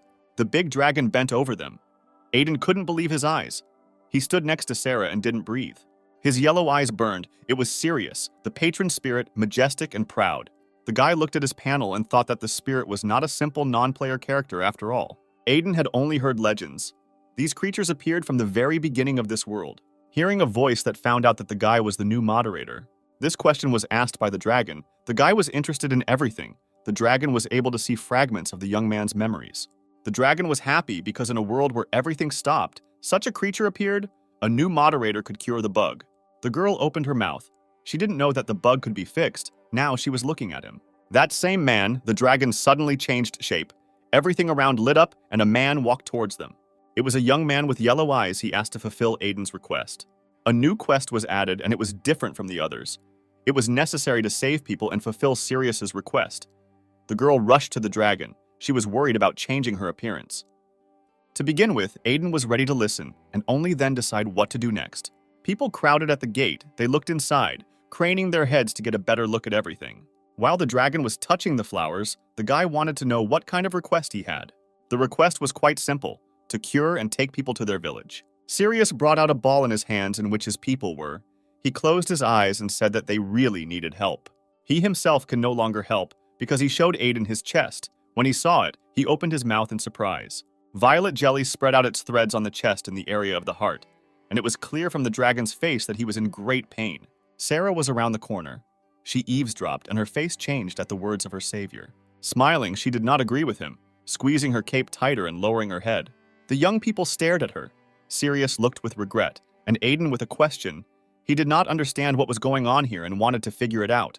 The girl ran out from around the corner. She stood and glared at them, then clenched and unclenched her fists. Her eyes were wet from tears. She stood and shouted at Sirius that he had to save himself. Aiden looked and listened. He wanted to help people with all his heart. For helping them, the dragon wanted to give his star. Sarah tried to dissuade him, but he stood his ground. There must be some kind of reward. Aiden decided to fix the bugs, especially since it's not so difficult for him to do it. Having cried out, be it a bug or a system, he will destroy everything that poses a threat and will not spare anyone. The quest was accepted. 2 people stood on a large pedestal, surrounded by all the people. The men stood near Sarah. They were curious whether the guy could handle it. They hoped for him very much. They, the dragon and Aiden, stood in the center of the pentagram. The hero was already covered in a red aura. Looking inside, he saw red threads of people from the system, all of them floating in the void. He chopped and chopped these red threads with his sword. There were many of them, and stopped to look at the work of his hands. There was only one dragon left. He was surrounded by a red aura and purple threads curled around him. The most difficult thing was the dragon. In the middle of his chest, a large spot of emptiness shone, and the purple color completely covered this hole. Aiden went to cut the threads, but something went wrong. If he leaves everything as it is now, it will only get worse. But as soon as he began to remove the stains, these stains spread to him, and he began to peel off these sticky things from himself. Aiden got angry. His eyes turned red. Some worthless bug would attack him. The young man gathered all his strength for the decisive blow and shouted very loudly. All the people saw the red explosion, looked up and thought what was happening there. There were many curious eyes. Opening their mouths, they admired. Sarah turned out to be right. Everything turned out as she said. They did not take their eyes off. The girl saw how Sirius felt bad. He opened his mouth and made incomprehensible sounds, clutching his chest and bent over. Having fallen to the floor, the dragon screamed. His eyes became dark. He held his chest. He was in great pain. His people were worried about him, and Sarah was nearby, supporting him. But when they pulled back the collar of his shirt, they saw that the stain that had been there was disappearing, gradually disappearing. Sirius stood up with Sarah's help. They looked at Aiden. He walked and whistled cheerfully. As he promised, he freed everyone. They looked at him with wide eyes. Now no one can remove them because of a bug. Below, people rejoiced. Some hugged, some raised their fists in the air as a sign of victory. all 50 people became free. The dragon leaned forward. He held his hand to his heart, thanked the young man. He had not even counted on this. Feeling some kind of angry aura on his back, Aiden could not move. A purple figure grew behind him. Sensing danger, the young man slowly began to turn around, and what he saw amazed him. Something with horns and no face was looking at him. In place of the eyes and nose, a luminous hole shone like a spiral. It was a virus, too big. It slowly reached out to the two who stood and looked at it. The dragon delved into his memories. He had already seen in its true form this virus that had harmed him. The virus needed a little time and it would have infected everything here. The city was gradually filled with purple, its color of power. The dragon could not restrain himself. He began to change. His hand had already turned into a clawed paw, and the purple monster, seeing this, grinned with his crooked smile. The virus was not to blame for anything, and everyone should know about it. Sirius turned black on his face. He did not believe what he heard. But the virus was no longer hunting the dragon. It was interested in another person. Aiden, who heard everything, was confused. Swimming closer to the guy, almost burying her muzzle in his face, she looked at the young man with one eye. He found another target, a more interesting one. With his clawed paw, he climbed into the very middle of the young man. Aiden looked at it with wide eyes, and purple threads began to emerge from the guy's chest. Covering him all over, he screamed. But the infection had already begun. The dragon tried to distract the purple creature because he was his enemy. But the virus did not listen to him. With an explosion, he separated himself into a circle, in which only he and the young man remained. Sirius and Sarah were also hit. Their bodies were enveloped in purple fog, and they screamed. The virus rejoiced. Now it won't have to do boring work like last time. All the people who had just tasted freedom were now infected, especially since they were hidden from the moderator, and this was to the advantage of the virus. The virus liked Aiden's resistance. He savored the taste, watched and chuckled. Sweating like a hail, clenched teeth, face stretched forward, the guy tried to fight the virus, did not want to fall in front of it. The virus was consuming. Things were bad. Abilities could not be opened, they did not function. The purple muzzle leaned towards the young man. Fluttering will not help. You just need to give up and that's it. The virus completely captured the guy, covered him with its threads, dragged him inside. Despite his efforts, he could not be defeated. Aiden was swallowed up by emptiness. He fell down and down, flew backwards. He did nothing anymore. He flew and fell. Below there was some kind of yellow glow that was expanding its domain. Suddenly, a small hand touched his face. It was so unexpected that Aiden exhaled. A girl's figure appeared out of nowhere next to him. She was glowing yellow, reaching out to him. It was Alice. She smiled a soft smile at him, glowing all yellow. Aiden could not believe that she was here, next to him. The virus stood and watched as light shone through from its threads of power. The slits became more and more, the glow was strong. Aiden appeared. He made his way through the infection. Determination was in his gaze. The horned monster was horrified. The hero has built a new system. Now he is giving commands in relation to the virus. The virus didn't even have time to utter a word before it crumbled into red pieces. Aiden didn't even move towards it. He stood at a distance. The purple monster did not understand who was in front of him, where he got such power that could remove him. The hero did not express any emotions, was serious and collected. He blocked the force that wanted to hit him. People rose from their knees and looked at him. The update has been completed, and this ability he acquired will help protect everyone. The muzzle laughed, sharp teeth flashed. He finally found it. Now he was closer to the moderators. Aiden could not share the fun. While disappearing, the virus managed to say that the hero was exactly the one they had been looking for all this time. The virus disappeared, but promised to make Aiden his own. Upon hearing this, the guy remained standing in his place, puzzled. Sirius turned to him. He was worried about the moderator. Sarah looked over the dragon's shoulder. The dragon was surprised. He didn't know that the guy could use the removal ability. Again, they all found themselves in debt to him. Sirius was grieving. He was powerless, and what a patron spirit he is, without a system he is nothing. It was necessary to remove the remains of the virus, they decided. A glow was already emanating from one piece. Maybe a bug will appear, so the dragon gathered all his strength and rushed to these lying around heaps of the virus. But unexpectedly, the purple needles pierced the spirit of the patron. He himself did not expect such an end. A loud scream sobered up. It was Sarah screaming. She raised her hand to her hair. Tears appeared in her eyes. Sirius was floating, already completely pierced. The girl called him, and Aiden rushed to the rescue. The virus did not warn about its ability to multiply and clone. It grinned caustically at them. Aiden grabbed a sword from the common storage. He was in a hurry and did everything abruptly, thoughtlessly. Sirius fell to the ground. After the guy cut off the threads of the virus, blood was flowing from the corner of his mouth. The girl ran up to him. Squinting his eyes, Aiden looked at the dragon. He was motionless. Sarah begged him to open his eyes. The character didn't understand why the virus was still there. He removed it, he gritted his teeth and was angry. One-eyed faces mocked the guy and deleted them more than once, and only a moderator can do this. The angry Aiden showed his ability. He directed all his efforts to destroy the virus. The clones were removed one by one. The virus laughed. The guy had enough authority to use the ability. Even though he beat them, they were reborn again. The guy had little strength, little ability. The guy didn't have enough of everything. They covered themselves with a shield, taken from the storage. From the attacks of the virus, house was going on around them. The virus was creeping up. The young man could not stay on his feet and fell down, and then the threads crawled towards him. Aiden fought back as best he could, but then he glances at the sword and sees that the virus has captured him too. It crumbled before his eyes.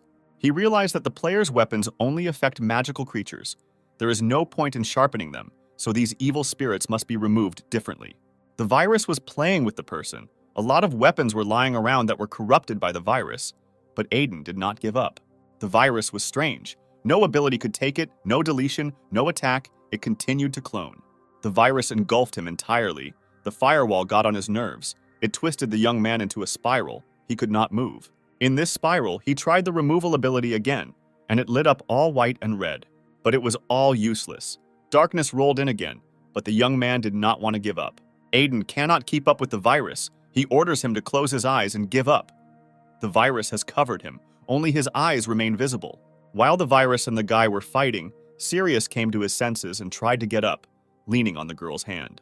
He was all beaten up. Blood was flowing from abrasions and wounds. Sarah will try to heal him with her magic. You just need to hold out. But such a disease could not be cured. The girl began to sob. Tears rolled down her cheeks. The dragon drove her away. Soon it could become a virus and cause harm. Clinging to Sirius, she cried and screamed. They just found a way to escape. Why did this happen? The dragon began to glow. He asked for forgiveness, and the new moderator needs help. Aiden is completely mired in the virus, and it is becoming increasingly difficult to resist it. He thought, even the most insignificant thing would help him now. He stuck his head out and looked. He took out the only thing that had always been with him, his sledgehammer, and looked at it with a strange look. Alice's hammer, it didn't collapse like everything else. It was intact. He grabbed it tighter with one hand. Aiden swung the hammer. It lit up. The guy gave the command to delete, and it worked. He rushed at the virus with a hammer in his hands, flew to strike. The light illuminated everything around. The virus tried to crawl away from the bright flash. It did not expect such an attack. It was impossible. Aiden, with his mouth open, looked at the hammer in his hand. The weapon of submission can only be wielded by those who have received permission from the moderator. Gritted teeth, straight gaze, a drop of sweat on his cheek. This is what the guy looked like trying to stop the virus. Suddenly, an object floated in front of him, hanging in the air and blue in color. It was the star of Sirius. The stone shone blue, shimmered yellow. It was a reward for the quest. Aiden looked back at the dragon and the girl. Sarah extended her hand to him. The dragon was already dead.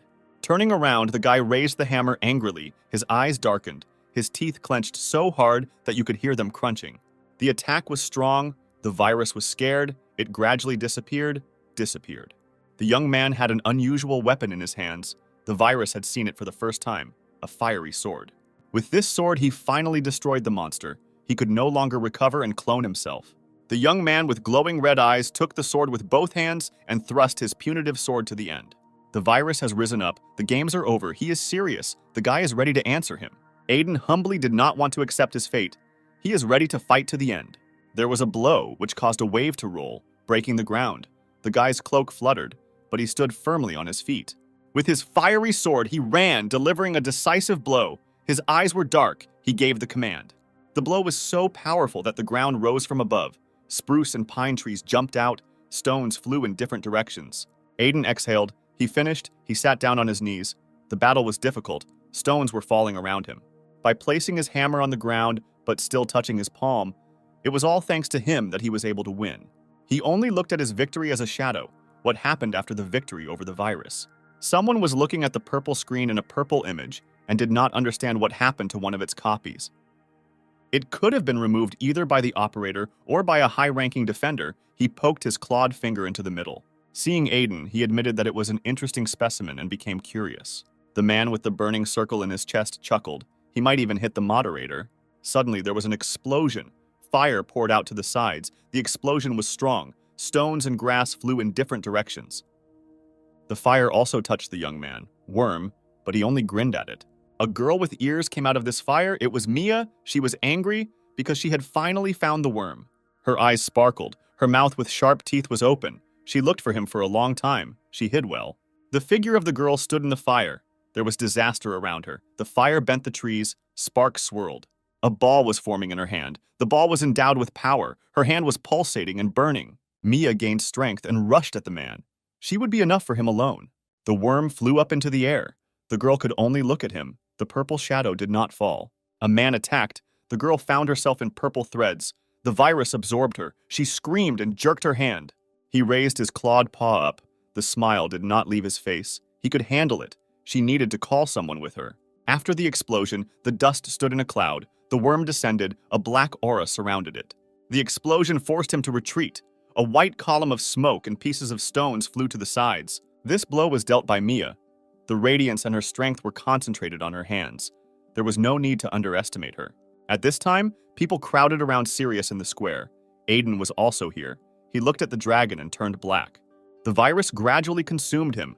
From his chest, it moved to his eye, shining with its violet glow.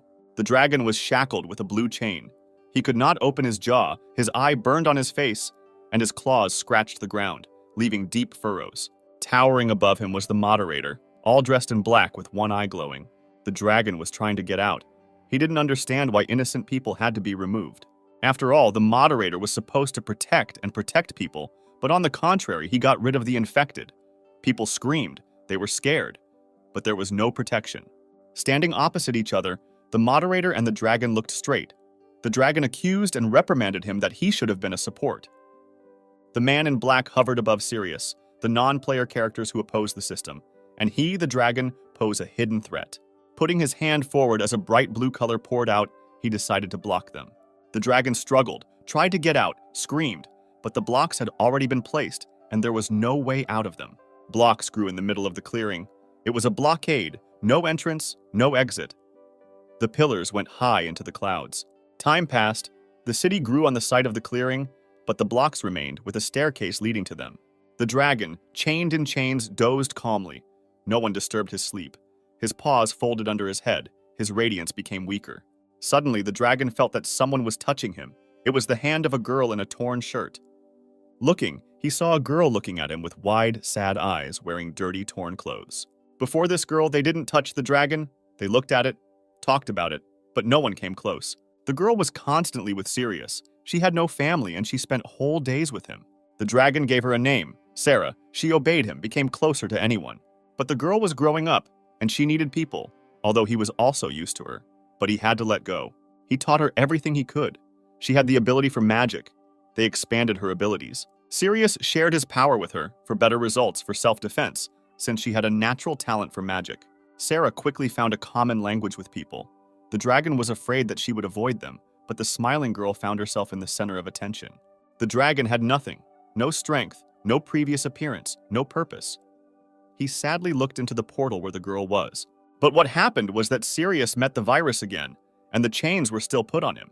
The dragon broke the chains. He must save everyone from this terrible virus at all costs. Standing on a hillock and looking down at the residents who were gradually enveloped by the virus, penetrating inside people who did not notice it. Sirius was overtaken by the virus, preventing him from teleporting. He wanted to protect these people. But luck was on the side of the virus. It left, evaporated, and the dragon had no choice but to watch its wake. But he left him a gift for last. In the center of his chest, there was a purple spot that was spreading deeper and deeper. Sirius watched as the virus disappeared, leaving only a dot in the sky and a spot on his chest. The check has begun. The operator and monsters have descended. Errors and a bug have been found. They must be gotten rid of. The territory will be deleted. Sirius looked at the city. Everything was repeating itself again. He embraced the houses with a blue glow. The dragon gathered everyone together. He would not allow them to be removed. Not this time. He used teleportation. The dragon's memories led us to a little dragon. someone reached out and named him Sirius.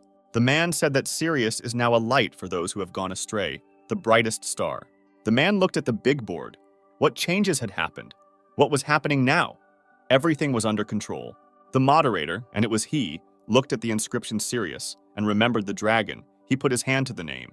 Aiden looked around him. He was impressed. This ability is very good. The guy looked over his shoulder at Sarah. She thanked him. They were able to get out.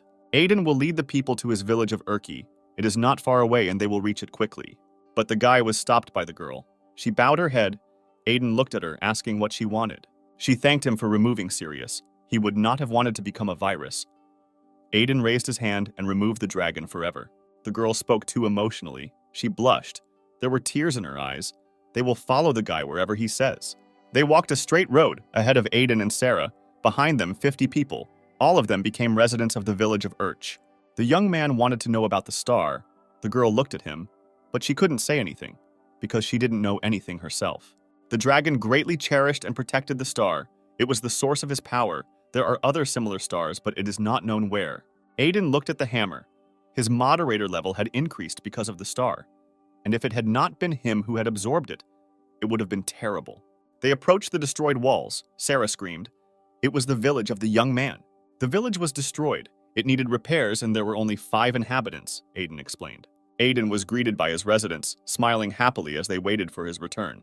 The young man was surprised that they were waiting for him here today, but then a woman's hands covered his shoulders and a voice was heard. Ari jumped onto his back. She smiled, narrowing her eyes, but the guy looked back and was surprised by her appearance. Standing in the distance, they talked. The girl folded her arms on her chest, her favorite pose. She wondered where he had brought so many people from. Sarah was frightened by Ari's strength. It was like Sirius's, but even more powerful. She was curious who she was and where she came from. Aiden wanted to know where the girl was. He couldn't contact her, but she didn't answer. Soon everyone would find out. Suddenly, behind the guy, something fell heavily, so that smoke came from that place. Aiden turned to look. There was only smoke. People started shouting. Someone fell from the sky, maybe even a player. It was the cameraman, Mia, who fell. She was covered in scratches and looked a little exhausted. As Aiden approached Mia, people whispered in fear, but they were no longer bugs, so there was no reason to be afraid. Mia became huge. She towered over the young man. He had to raise his head. Thoughts were racing in the guy's head. Another cameraman. Reaching his hand into his bosom, Aiden touched the handle of the hammer. If anything, he could use it again. But a strange reaction from the girl followed. She pursed her ears. There were tears in her eyes, and she apologized for missing someone. Screaming, she ran past Aiden, who was stunned that he could not utter a word. Mia ran, fell into Ari's arms and cried, but she was not angry with her. She did a good job. From what he saw, Aiden's eyes became round. He watched the girls. His girlfriend decided to clarify everything. She introduced Mia. You can trust her. She won't let you down. Aiden couldn't come to his senses. Ari was sitting in a chair. She rested her cheek on her fist and was in the clouds as other people argued around her. They sat at the table.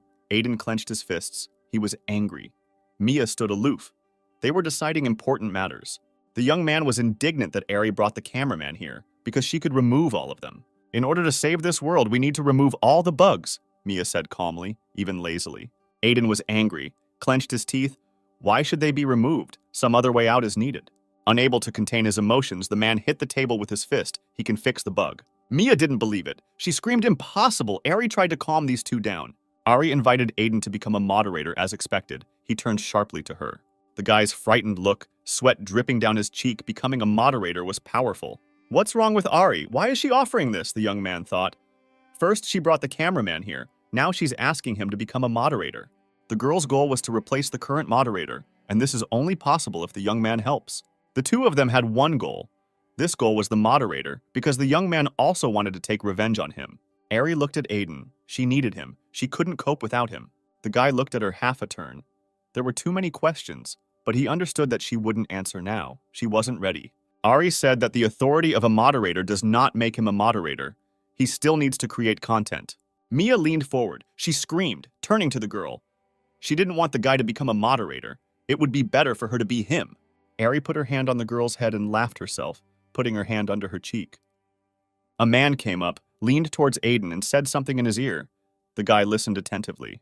An order was given to feed the newly arrived people, but they ate so much that there might not be enough provisions. As soon as Mia heard this, her gaze cleared. She remembered all the attacks on the operators because of the storage facility. And when she saw how Aiden easily threw his hand into the common storage and tried to get provisions, her face changed. She lowered her head down. The unsuspecting guy handed the bag to the guard. Mia's face changed. Anger seized her. She clenched her teeth, heard the word freebie, and could not restrain herself. She bit Aiden on the hand. He screamed, and she held her sharp teeth on his hand for a long time. On a quiet moonlit night, two people stood on a hillock. People below made a fire, walked imposingly and calmly. Aiden winced from the scratches and wounds left by Mia. It hurt him. Ari laughed and held the now empty bottle of healing potion over the young man. The young man was very angry with Mia, and Ari got it too because she dragged her to them. She was dating Mia, so Aiden couldn't contact her. She arranged for help from the girl with the horns. The guy remained sitting on the grass. Ari moved a little further, stood in her favorite position. He wanted to know what was next, but it was a secret. The girl's face changed when she found out that Aiden had met with the virus. She looked at him in fear. She turned sharply to the guy, clarified whether he knew about them, and when he said yes, the reaction was not long in coming. Sweat ran down her face. She frightenedly tried to open Aiden's shirt, groping her chest with her hands. Placing his hands, the guy shouted what she was doing, but Ari calmed down. There were no signs of infection.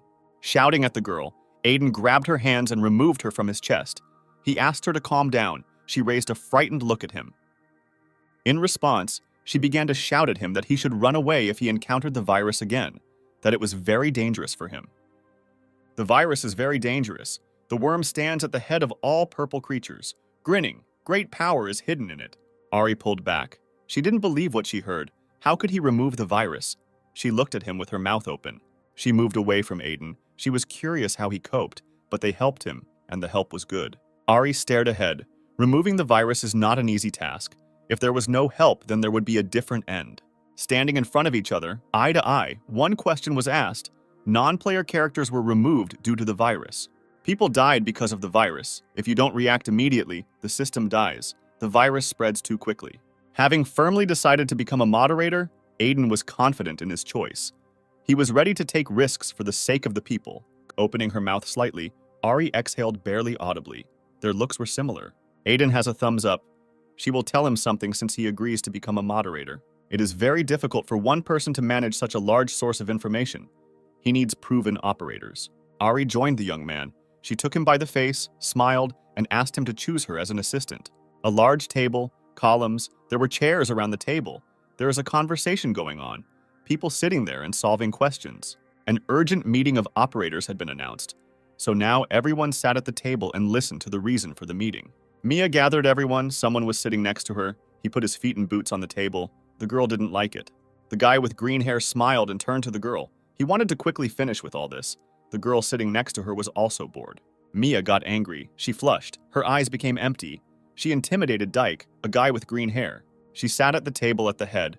With her hands on the floor, she found the true body of the worm.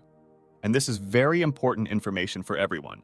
There were two of them. They were as if in a fog. They came out gradually. A huge force was approaching. The shadows of those people who were at the table lined up. They looked at the new arrivals. The first was the patron spirit, Proscia.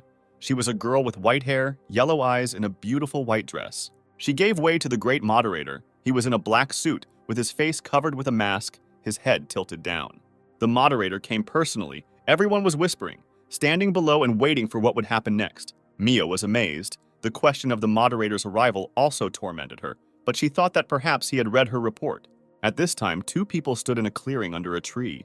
These two were close to each other and trusted each other as if they were themselves. A red light appeared in front of Aiden. Whether he wanted to approve Ari as the first operator, he was still thinking. The memories of his memory took him to Ari. Here she is helping him. Here she is smiling. She is always next to him. There is no better candidate for this place. She is very strong, and Aiden was going to press the choice. As soon as the guy clicked yes, Ari became all light. She glowed so much that he had to cover his face with his hand. The girl looked at herself. She changed her appearance. Now her hair was multicolored and her clothes were red. Ari clenched her fist and made some sound. Aiden was confused. He didn't understand what was wrong with her. She rushed to him, hugging him, tears flowing from her eyes. She was grateful to the guy. The young man became curious about her level because she has so much strength, and now he could barely tear her away from him. As soon as the guy thought about the level, the system produced a scoreboard. As a moderator, he can see its strength. He looked at Ari sadly. His request was blocked by another moderator. His authority was not enough.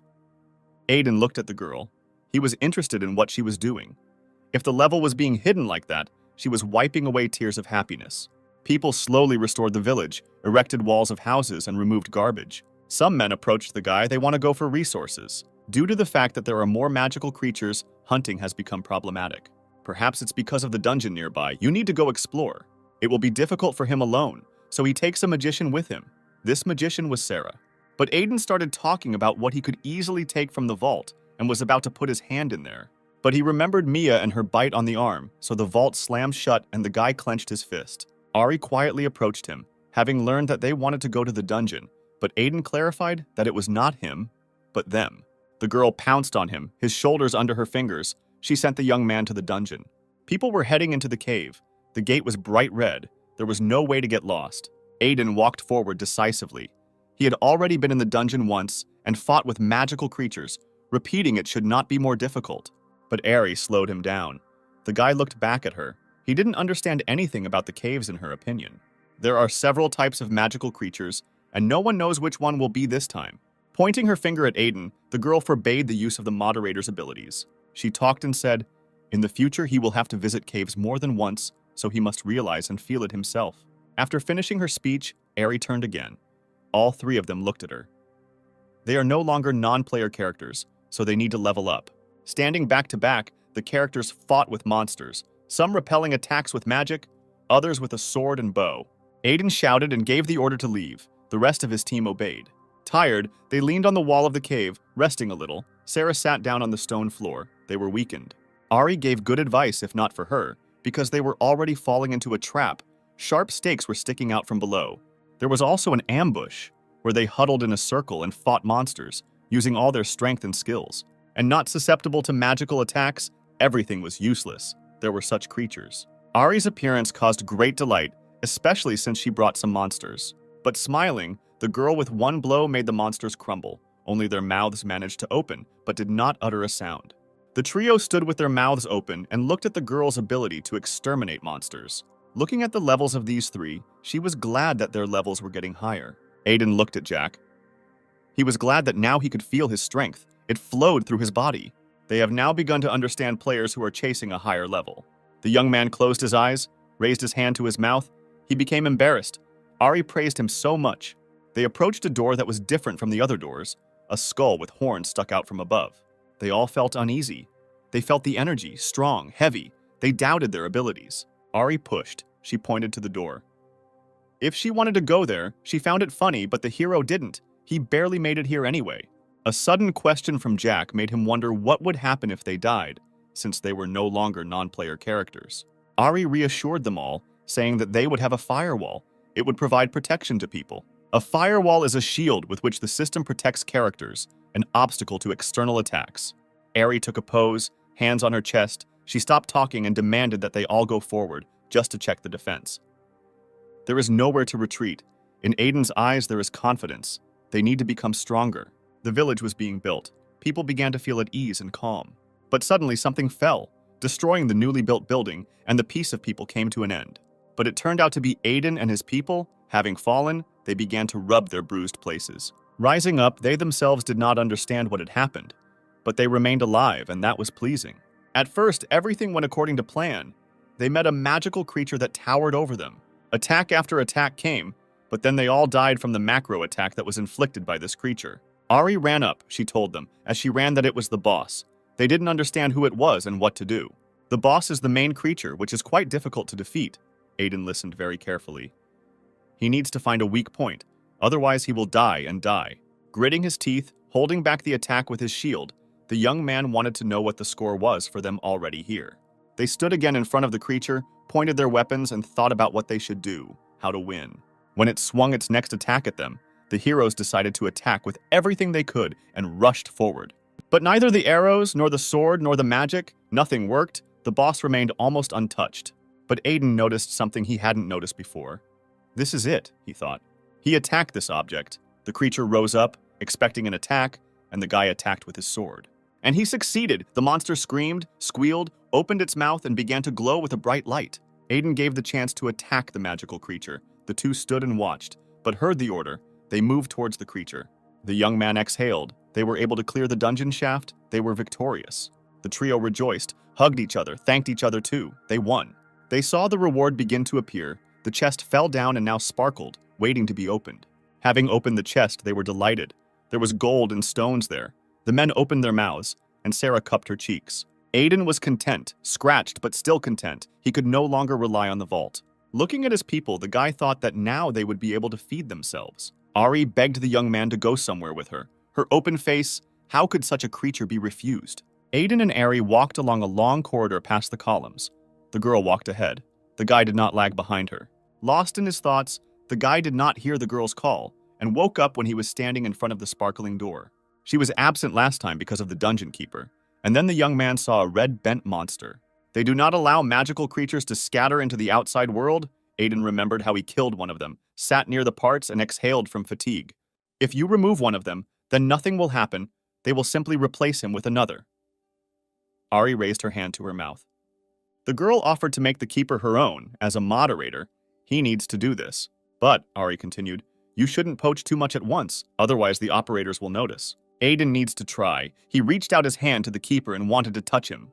Light spread from the place the guy touched. The girl stood and watched the process. The moderator changed, lowering his hand. The young man simply stood and looked at the giant, who began to awaken. The dungeon keeper knelt down and lowered his head as a sign of respect and acceptance of the new moderator. A good start. Now this entire territory belongs to Aiden. Ari was happy for him. The young man turned around and walked away. The girl wanted to know where he was going, but he needed more cameramen. The guy's words made Ari freeze in place. He needed to entrust this place to a person he can trust, and this, unfortunately, is not Ari. She didn't understand why Aiden was reacting this way. She caught up with him, trying to find out what was wrong. Ari began to talk about trust. With a sharp movement of her hand, the guy covered her mouth with his hand, silencing her. She will accept any of his decisions, no matter what it is. The young man turned to her. The point was not at all that he needed her next to him. The girl's eyes widened.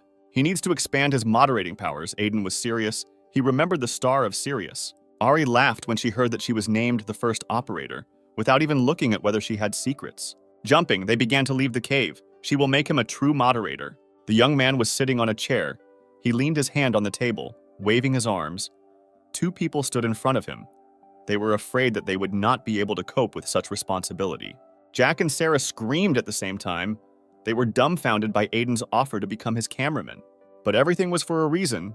The guy thought through everything. The residents followed the two of them, and they are a good candidate for this role. Ari ran up to Aiden, hugged him by the shoulders. She agreed with him. These two need to try. The young man relied on them. If necessary, he would help and support. Everyone would make an effort. A man with long white hair stood with his arms outstretched in front of a purple canvas. Continuing to stand in the same position, purple shadows gradually crawled out from all sides. They appeared everywhere, stood, sat suddenly. They gathered here today for an obvious reason. Everyone knows what is happening, the man said. It's all because of the moderator. He acts personally, and soon he will overtake all of them, take on them. All copies of it are removed very quickly, but those that remain are enough to collect information. The man warned his assembled subjects to sit quietly and keep their heads down. It was the worm, he remembered Aiden, whom he assessed as an interesting specimen. Aiden and Ari said goodbye to the villagers.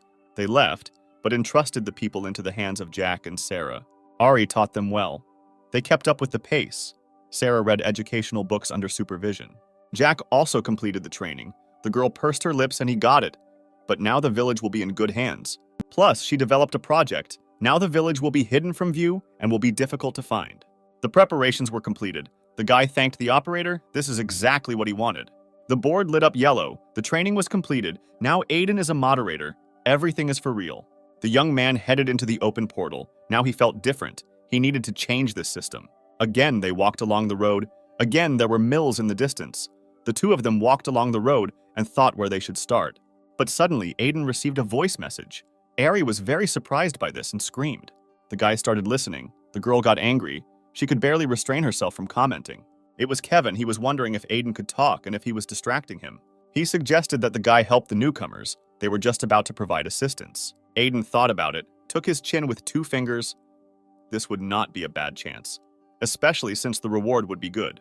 Having agreed and ended the conversation, he turned to Ari, but she yelled at him, was angry, and did not understand why he should get involved in this. Daunt was located among hilly forests, the town was beautiful, large buildings, and a lot of different people. Aiden opened the door and walked decisively inside, not an iota of doubt on his face. All the players were there, making his way past them. He saw the hand of the caller. He waved it, calling to him. Kevin jumped up from his seat, holding out his hand, and those at the table remained sitting in place and looking at those approaching. Having met his gaze, the guy laughed as promised. Aiden quickly rushed over. When Kevin saw Ari, he was speechless, blushed, opened his mouth, and was delighted. Taking Aiden aside, he warmly whispered questions in his ear. He was interested in the girl and who they were related to each other. At this time, the girl was thinking about who Kevin was and did not notice how he extended his hand. Embarrassed, the guy scratched his head with his hand and offered to befriend the girl. But the girl turned away. She didn't want to, and the guy wasn't interested in him. He laughed. He'll get his way. Leading to the table, Kevin introduced the players they would be fighting with today. The guy gathered all the members around him and began to tell what they would do today. They will fight the boss of the field and give a good reward, especially since it is also suitable for beginners. Kevin ordered not to be afraid. If anything happens, he clenched his fist and raised it in confidence of victory. It was a troll canyon.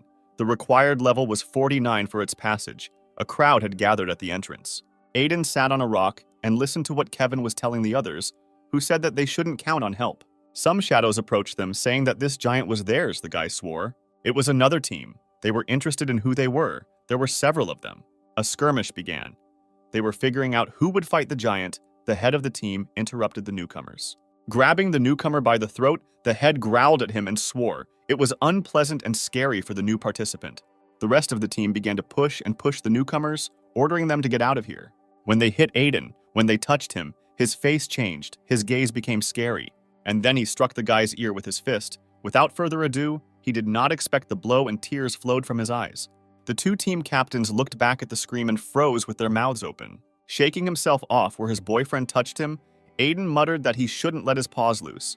He appealed to everyone that whoever came first is good. This must be understood by all mediocrities. The newcomers could not leave this situation so easily. The commander sent them to solve this problem, and they moved in a crowd towards the guy. Deftly, playfully, Aiden dealt with the players, threw them over himself, and struck. He didn't even touch someone with his hands. He kicked someone in the stomach and forced them to let out the air.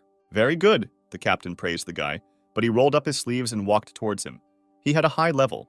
Aiden saw the tattoo, remembered the guilds. He was next in line to become the head of the Hydra Guild. But Kevin's sword blocked his way.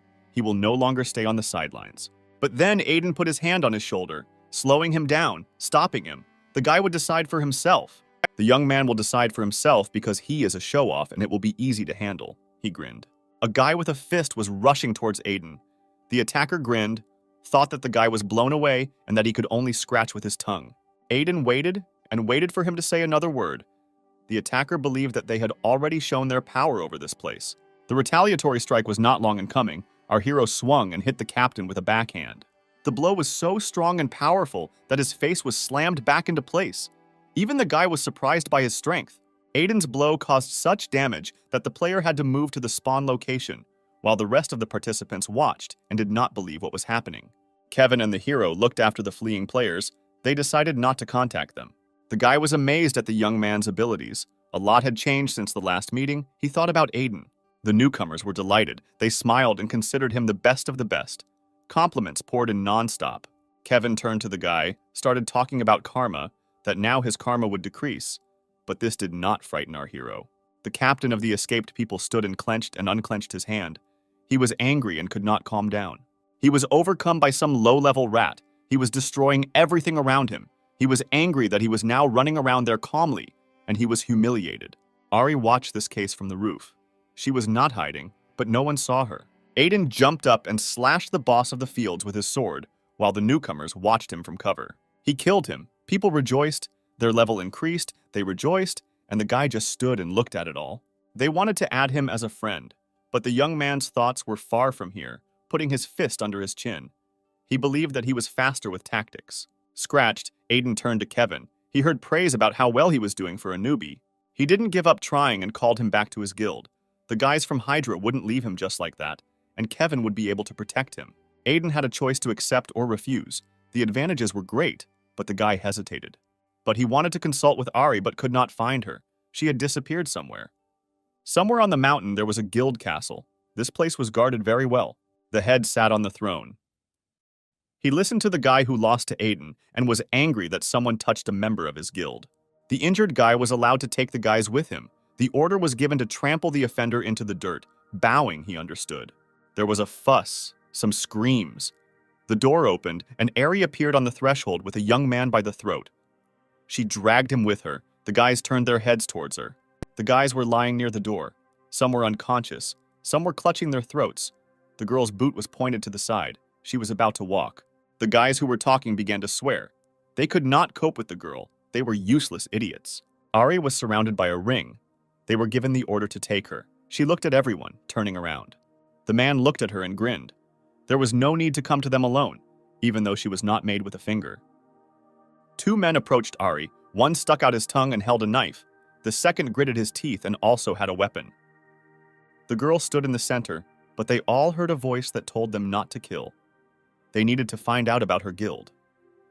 The silent girl dealt one blow and took out all the enemies, leaving only smoke. The head and his subordinate were shocked by what they saw and screamed, because their players were level 100. The man became furious. He was very angry. He stuck his hand into the storage room, looking for something there. He pulled out his sword and already raised it over the girl. He was so angry that he did not realize his actions. The girl stood calmly and waited. A man stood in front of a stack of books. He could not concentrate because of the noise from above, and debris was falling on him from the ceiling. The man wanted to know what was happening above. His assistant had already come to report. He put the book on the shelf. They were attacked. He didn't like it. He wanted to know how many of them were there, but the man hesitated and could not answer the question the first time. As soon as I heard the answer, about one person, I turned around sharply and asked to repeat it. A man walked quickly along the corridor after the assistant.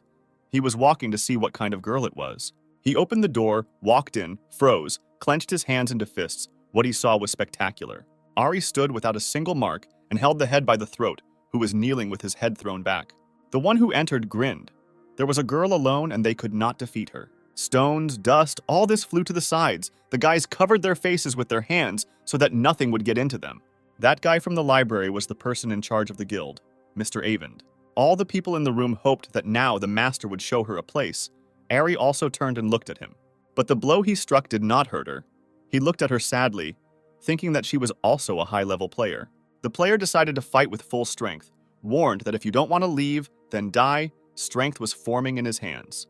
The guys from the team ran out the open door, since the force could have affected them too. The man continued to concentrate the power in his hands, then he launched a beam towards the girl. Avand opened his hands, released the power, stones fell around him, and he stood smiling. But Ari stood, and again there was not a single scratch on her. Everything flew around her too.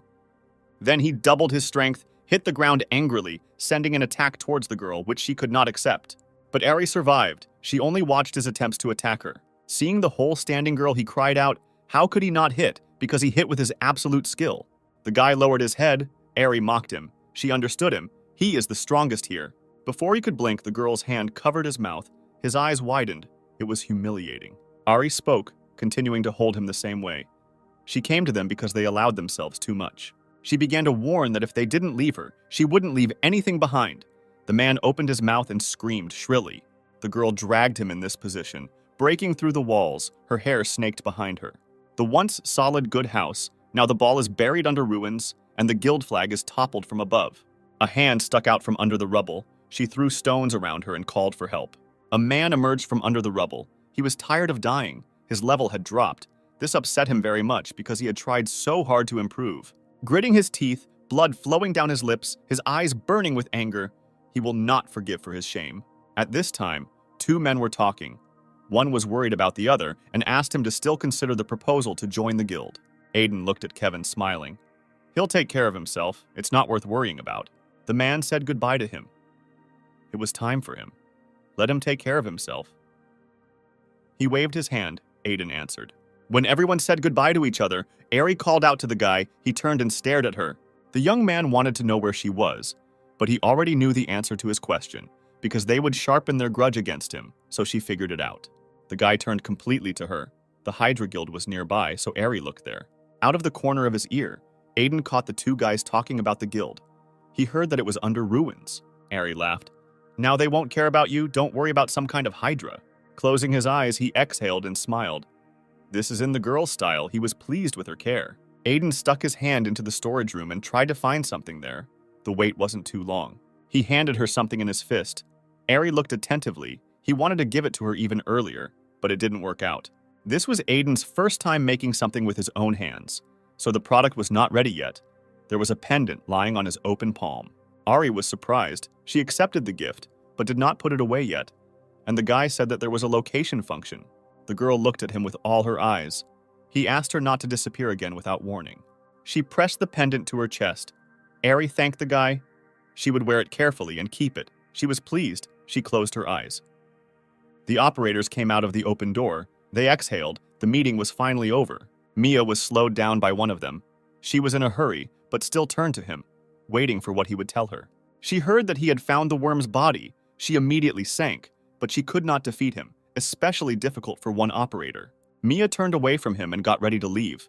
She still had things to do, a lot, a carriage and a whole cart. But the extreme words made her turn around. She did not report the find to the moderator. The operator began to suspect her. She had become close to someone, apparently, since she did not share the information. Mia lost her temper. She began to transform. She was going to be interrogated. That wouldn't happen. His job is to check for threats, so he checks everyone. The operator demanded an answer from Mia, but she turned her back to him and was about to leave. Two forces collided. Operators collided. No one wanted to give in or compromise. They fought by attacking each other, using their abilities and skills. There was a powerful explosion, such that it covered everything around with its shroud. One could go blind from it. The floating Mia was surprised by her attack. Her eyes widened and she was discouraged by further events. In the middle of their battle, dividing the two sides in half, the assistant moderator stood and looked at the two operators with a calm gaze. Protzi answered in a tone that did not tolerate objections, that contractions were prohibited here. Destroyed columns, which were now only half standing, debris and dust everywhere. That's what became of the place. The operators dispersed in different directions when Mia received a warning about caution, because he did not want to see her in the ranks of his enemies. And then the girl's memories took her away to the time when she was a little girl, sitting alone on the floor and crying into her knees. She was given a helping hand. She did not forget this. When it was necessary, she was supported by a man in a hood. The rest of the operators stood and watched as Mia left, and as Zen looked after her. They saw that the girl was angry, and they were interested in what happened, but they did not see the whole battle.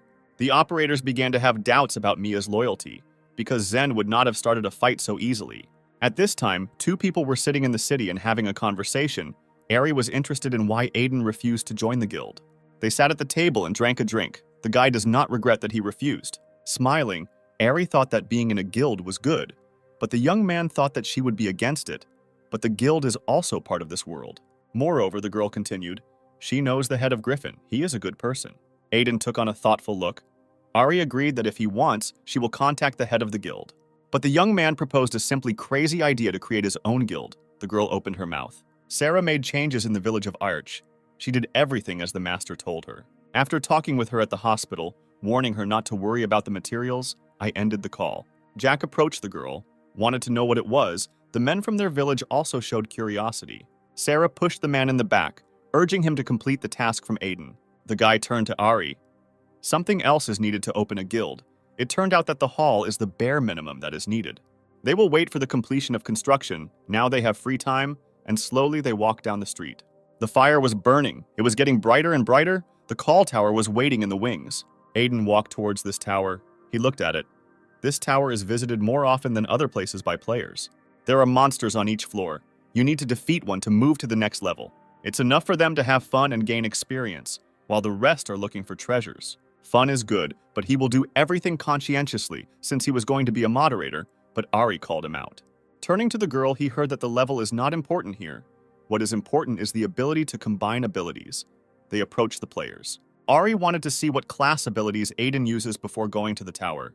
He turned to the girl, showed her his scoreboard. She thanked him and looked at his abilities. Sweat rolled down Ari's cheekbone. She looked and couldn't believe her eyes. Ari was speechless. She peered at the numbers and asked Aiden what it was. Turning to the guy, she began to swear. Where did such skills come from? The guy didn't understand what was going on. They were like that from the very beginning. Aiden looked surprised. He believed that the players had the same thing. He was curious. But he didn't see the players' ability points, and Ari understood why his stats weren't increasing. The girl again looked up at the abilities. She had not seen this even in the operators. Ari smiled. She was right. Aiden was special, and if he continues to grow like this, then very good. He will quickly become a moderator, because all the data he has is conducive to this. There should be no difficulties. A monster with an open, toothy mouth was attacking. Its eyes were small, and its body, on the contrary, was too large. Aiden cut this monster with a sharp spear, jumped up, and the monster split into two halves. 3 monsters are on the guy's way, but he is ready for an attack and calmly meets them. Ari watched how the young man could easily and alone cope, combine his abilities himself. Everything worked out great for him. Aiden surprised with his combat readiness when compared with his SS level and skill requirements. It was easy for the guy to fight the monsters, but Ari was glad that with each level, everything became more complicated. Aiden stopped. He wanted to know where the end of the tower was. The girl came closer, on the 50th floor. The young man approached the flight of stairs. He needed to go through all the levels faster. He went through floor after floor, level after level. He came across both bosses and ordinary monsters. He coped with them all. On the 49th floor, we met a monster with horns, who was holding a large axe and raised it at our hero. The attack was strong. It struck. A wave went across the ground. There was dust. Nothing could be seen.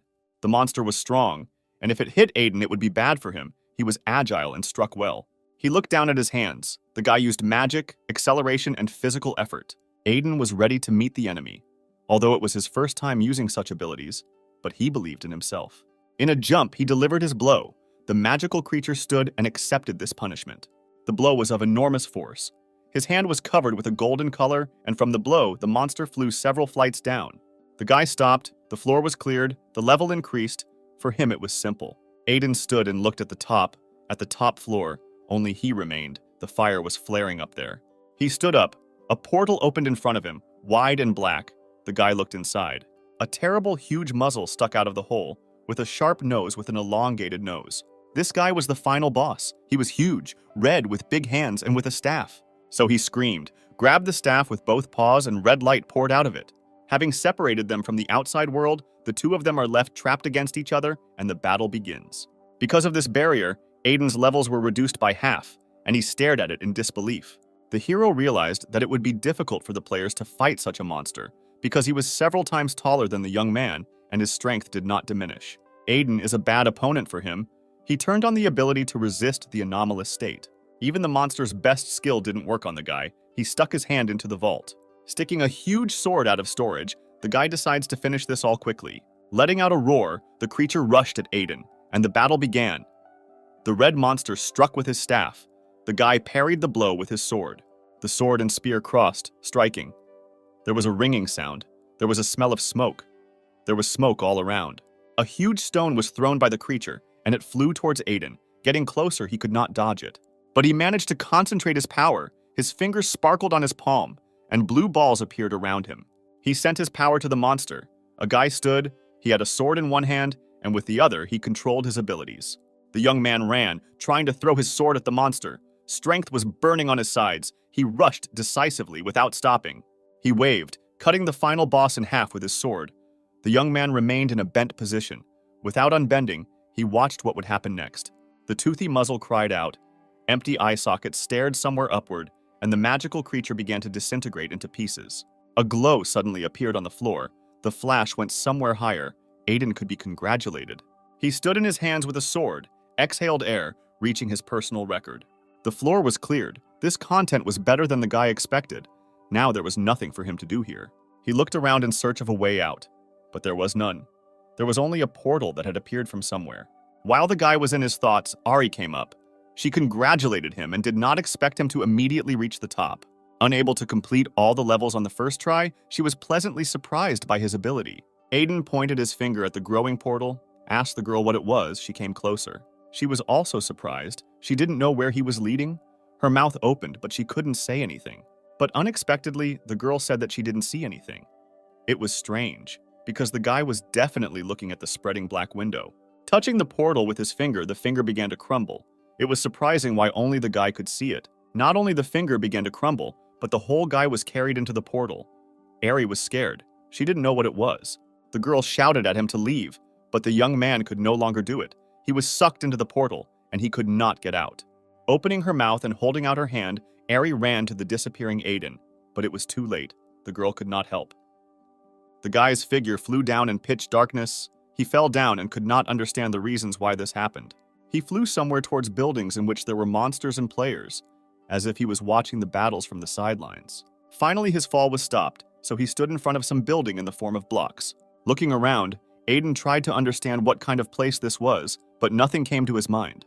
A blue light flowed around the guy. It was leading him somewhere. The guy looked. That light seemed familiar to him. He followed this light, walked across the bridge, and saw a door with the number 3 on it. The young man continued on his way. Without going inside, a sign with a task floated in front of Aiden. He began to read it, where his quest would lead him this time. The task was forgotten, a strange and interesting task. The man watched carefully. A good reward awaited after. Looking at the scoreboard, he heard his name. Someone was persistently calling him, trying to understand where this voice was coming from. It was Ari. She contacted him through the pendant given to her. She was glad that he was okay. She couldn't contact him, so the pendant was very useful and asked him to determine her location. Ari walked and talked with the guy. She had difficulty finding a way out of the tower, and now they had a problem. The girl has never seen anything like this. She can get there and break through the defense, but it will attract attention. She would find another way out, so she asked him to wait for Aiden. He had no choice but to tell the truth. He can leave here as he wants. He uses the window. He slowed down the impetuous Ari. If something happened, Aiden would contact her, she understood. She wished him to be careful. He opened the doors and entered until he saw nothing unexpected. There was a corridor inside. But having walked a little forward, the mouth opened by itself, because magical creatures stood on the side in the corridor and were dozing. Aiden was surprised. He looked at the monsters. They all didn't move. Why didn't he know there were so many monsters here? Realization flashed through him. It was because they had failed to update. His eyes widened. Suddenly, a hovering robot appeared in front of him. The guy got scared and recoiled from it. The robot was wondering how he got here, and Aiden was dumbfounded that the guard was talking. Apart from the administrator, no one is allowed to enter here. The guard looked at him menacingly, a high security system. All the sleeping monsters began to wake up and surround the young man. He was shocked by such a denouement. The guard felt the power that came from the guy. It was similar to the administrator's. He raised his head listening. But the robot knew that he was not the administrator, so everyone else must be exterminated. Monsters rushed at Aiden, dogs with open mouths, horned red monsters. They all attacked at the same time. But the guy was not at a loss, took out his sword and went into a retaliatory attack, cutting and hacking at these monsters. Looking back, the man saw the dissected bodies of the monsters as he tried to defeat them. Taking the hammer out of storage, Aiden must give it his all. Standing with his hammer, from which a bright light began to emanate, the guy was ready to rush into battle. The young man spun into a funnel, which caught almost all the monsters attacking him. A tired guy stood and held a fiery sword in his hands, and that's how the hammer became a sword from the power of the moderator. The man looked at the robot, connected to it, and gave orders to look after the tower for him. He had blue hair and a black cloak. Many players are waiting for your update. The guard understood one thing. He must protect this place at all costs. This is now his mission. Everyone moved towards Aiden, including the floating guard, because they had a mission to protect this place. But the guy also had a task, determination in his eyes, to go to the end. He had already overcome a lot and would not give up. The monsters were advancing. There were many of them, and they were all different. But the young man also ran towards them. He grabbed the axe tightly in his hands, a reminder of his sister on his wrist, and prepared to crush his enemies. He struck the ground, and along with the scattered stones, the monsters also fell from such a blow. Only the guard remained, but he was also touched by the blow. His hand fell off, but he continued to stand his ground. Although the guard was hidden in the smoke, Aiden saw him and his sword moved towards him. Taking step by step, the guy stepped on the floor and lowered his eyes.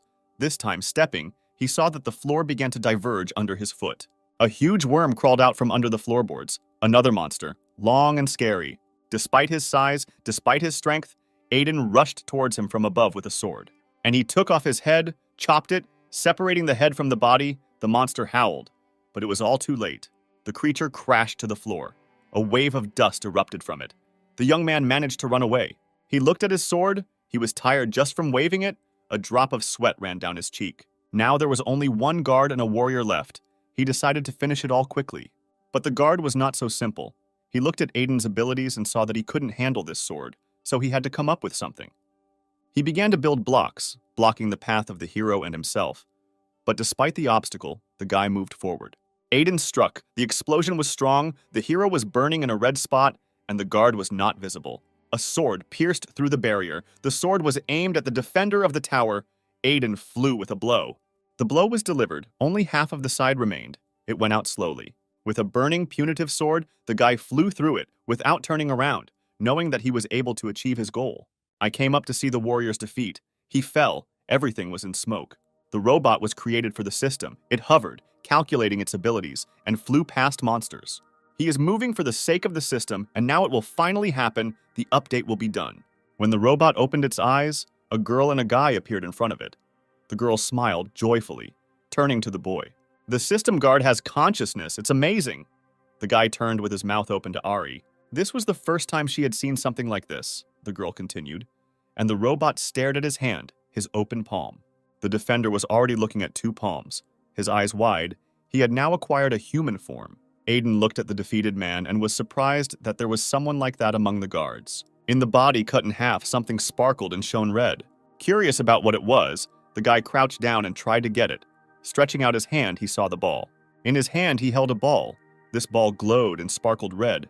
It was the size of his hand. Then he was distracted by Ari, who called just in time. She was walking along the city street. When Aiden showed the girl this ball, she examined it with interest and praised him for his luck in meeting a high-level guard. The guy was sitting at the table. The girl was talking about these guards. They are rare, but you can meet them. They differ in strength from ordinary ones. They may be stronger than the operators, but since the administrator does not give them full power, they behave like this. Aiden was quite curious about all this. It's a pity that they left him without attention. Ari confirmed that there was no update. Looking at the red ball in his hand, the guy thought that if he updated everything, the problem would be solved.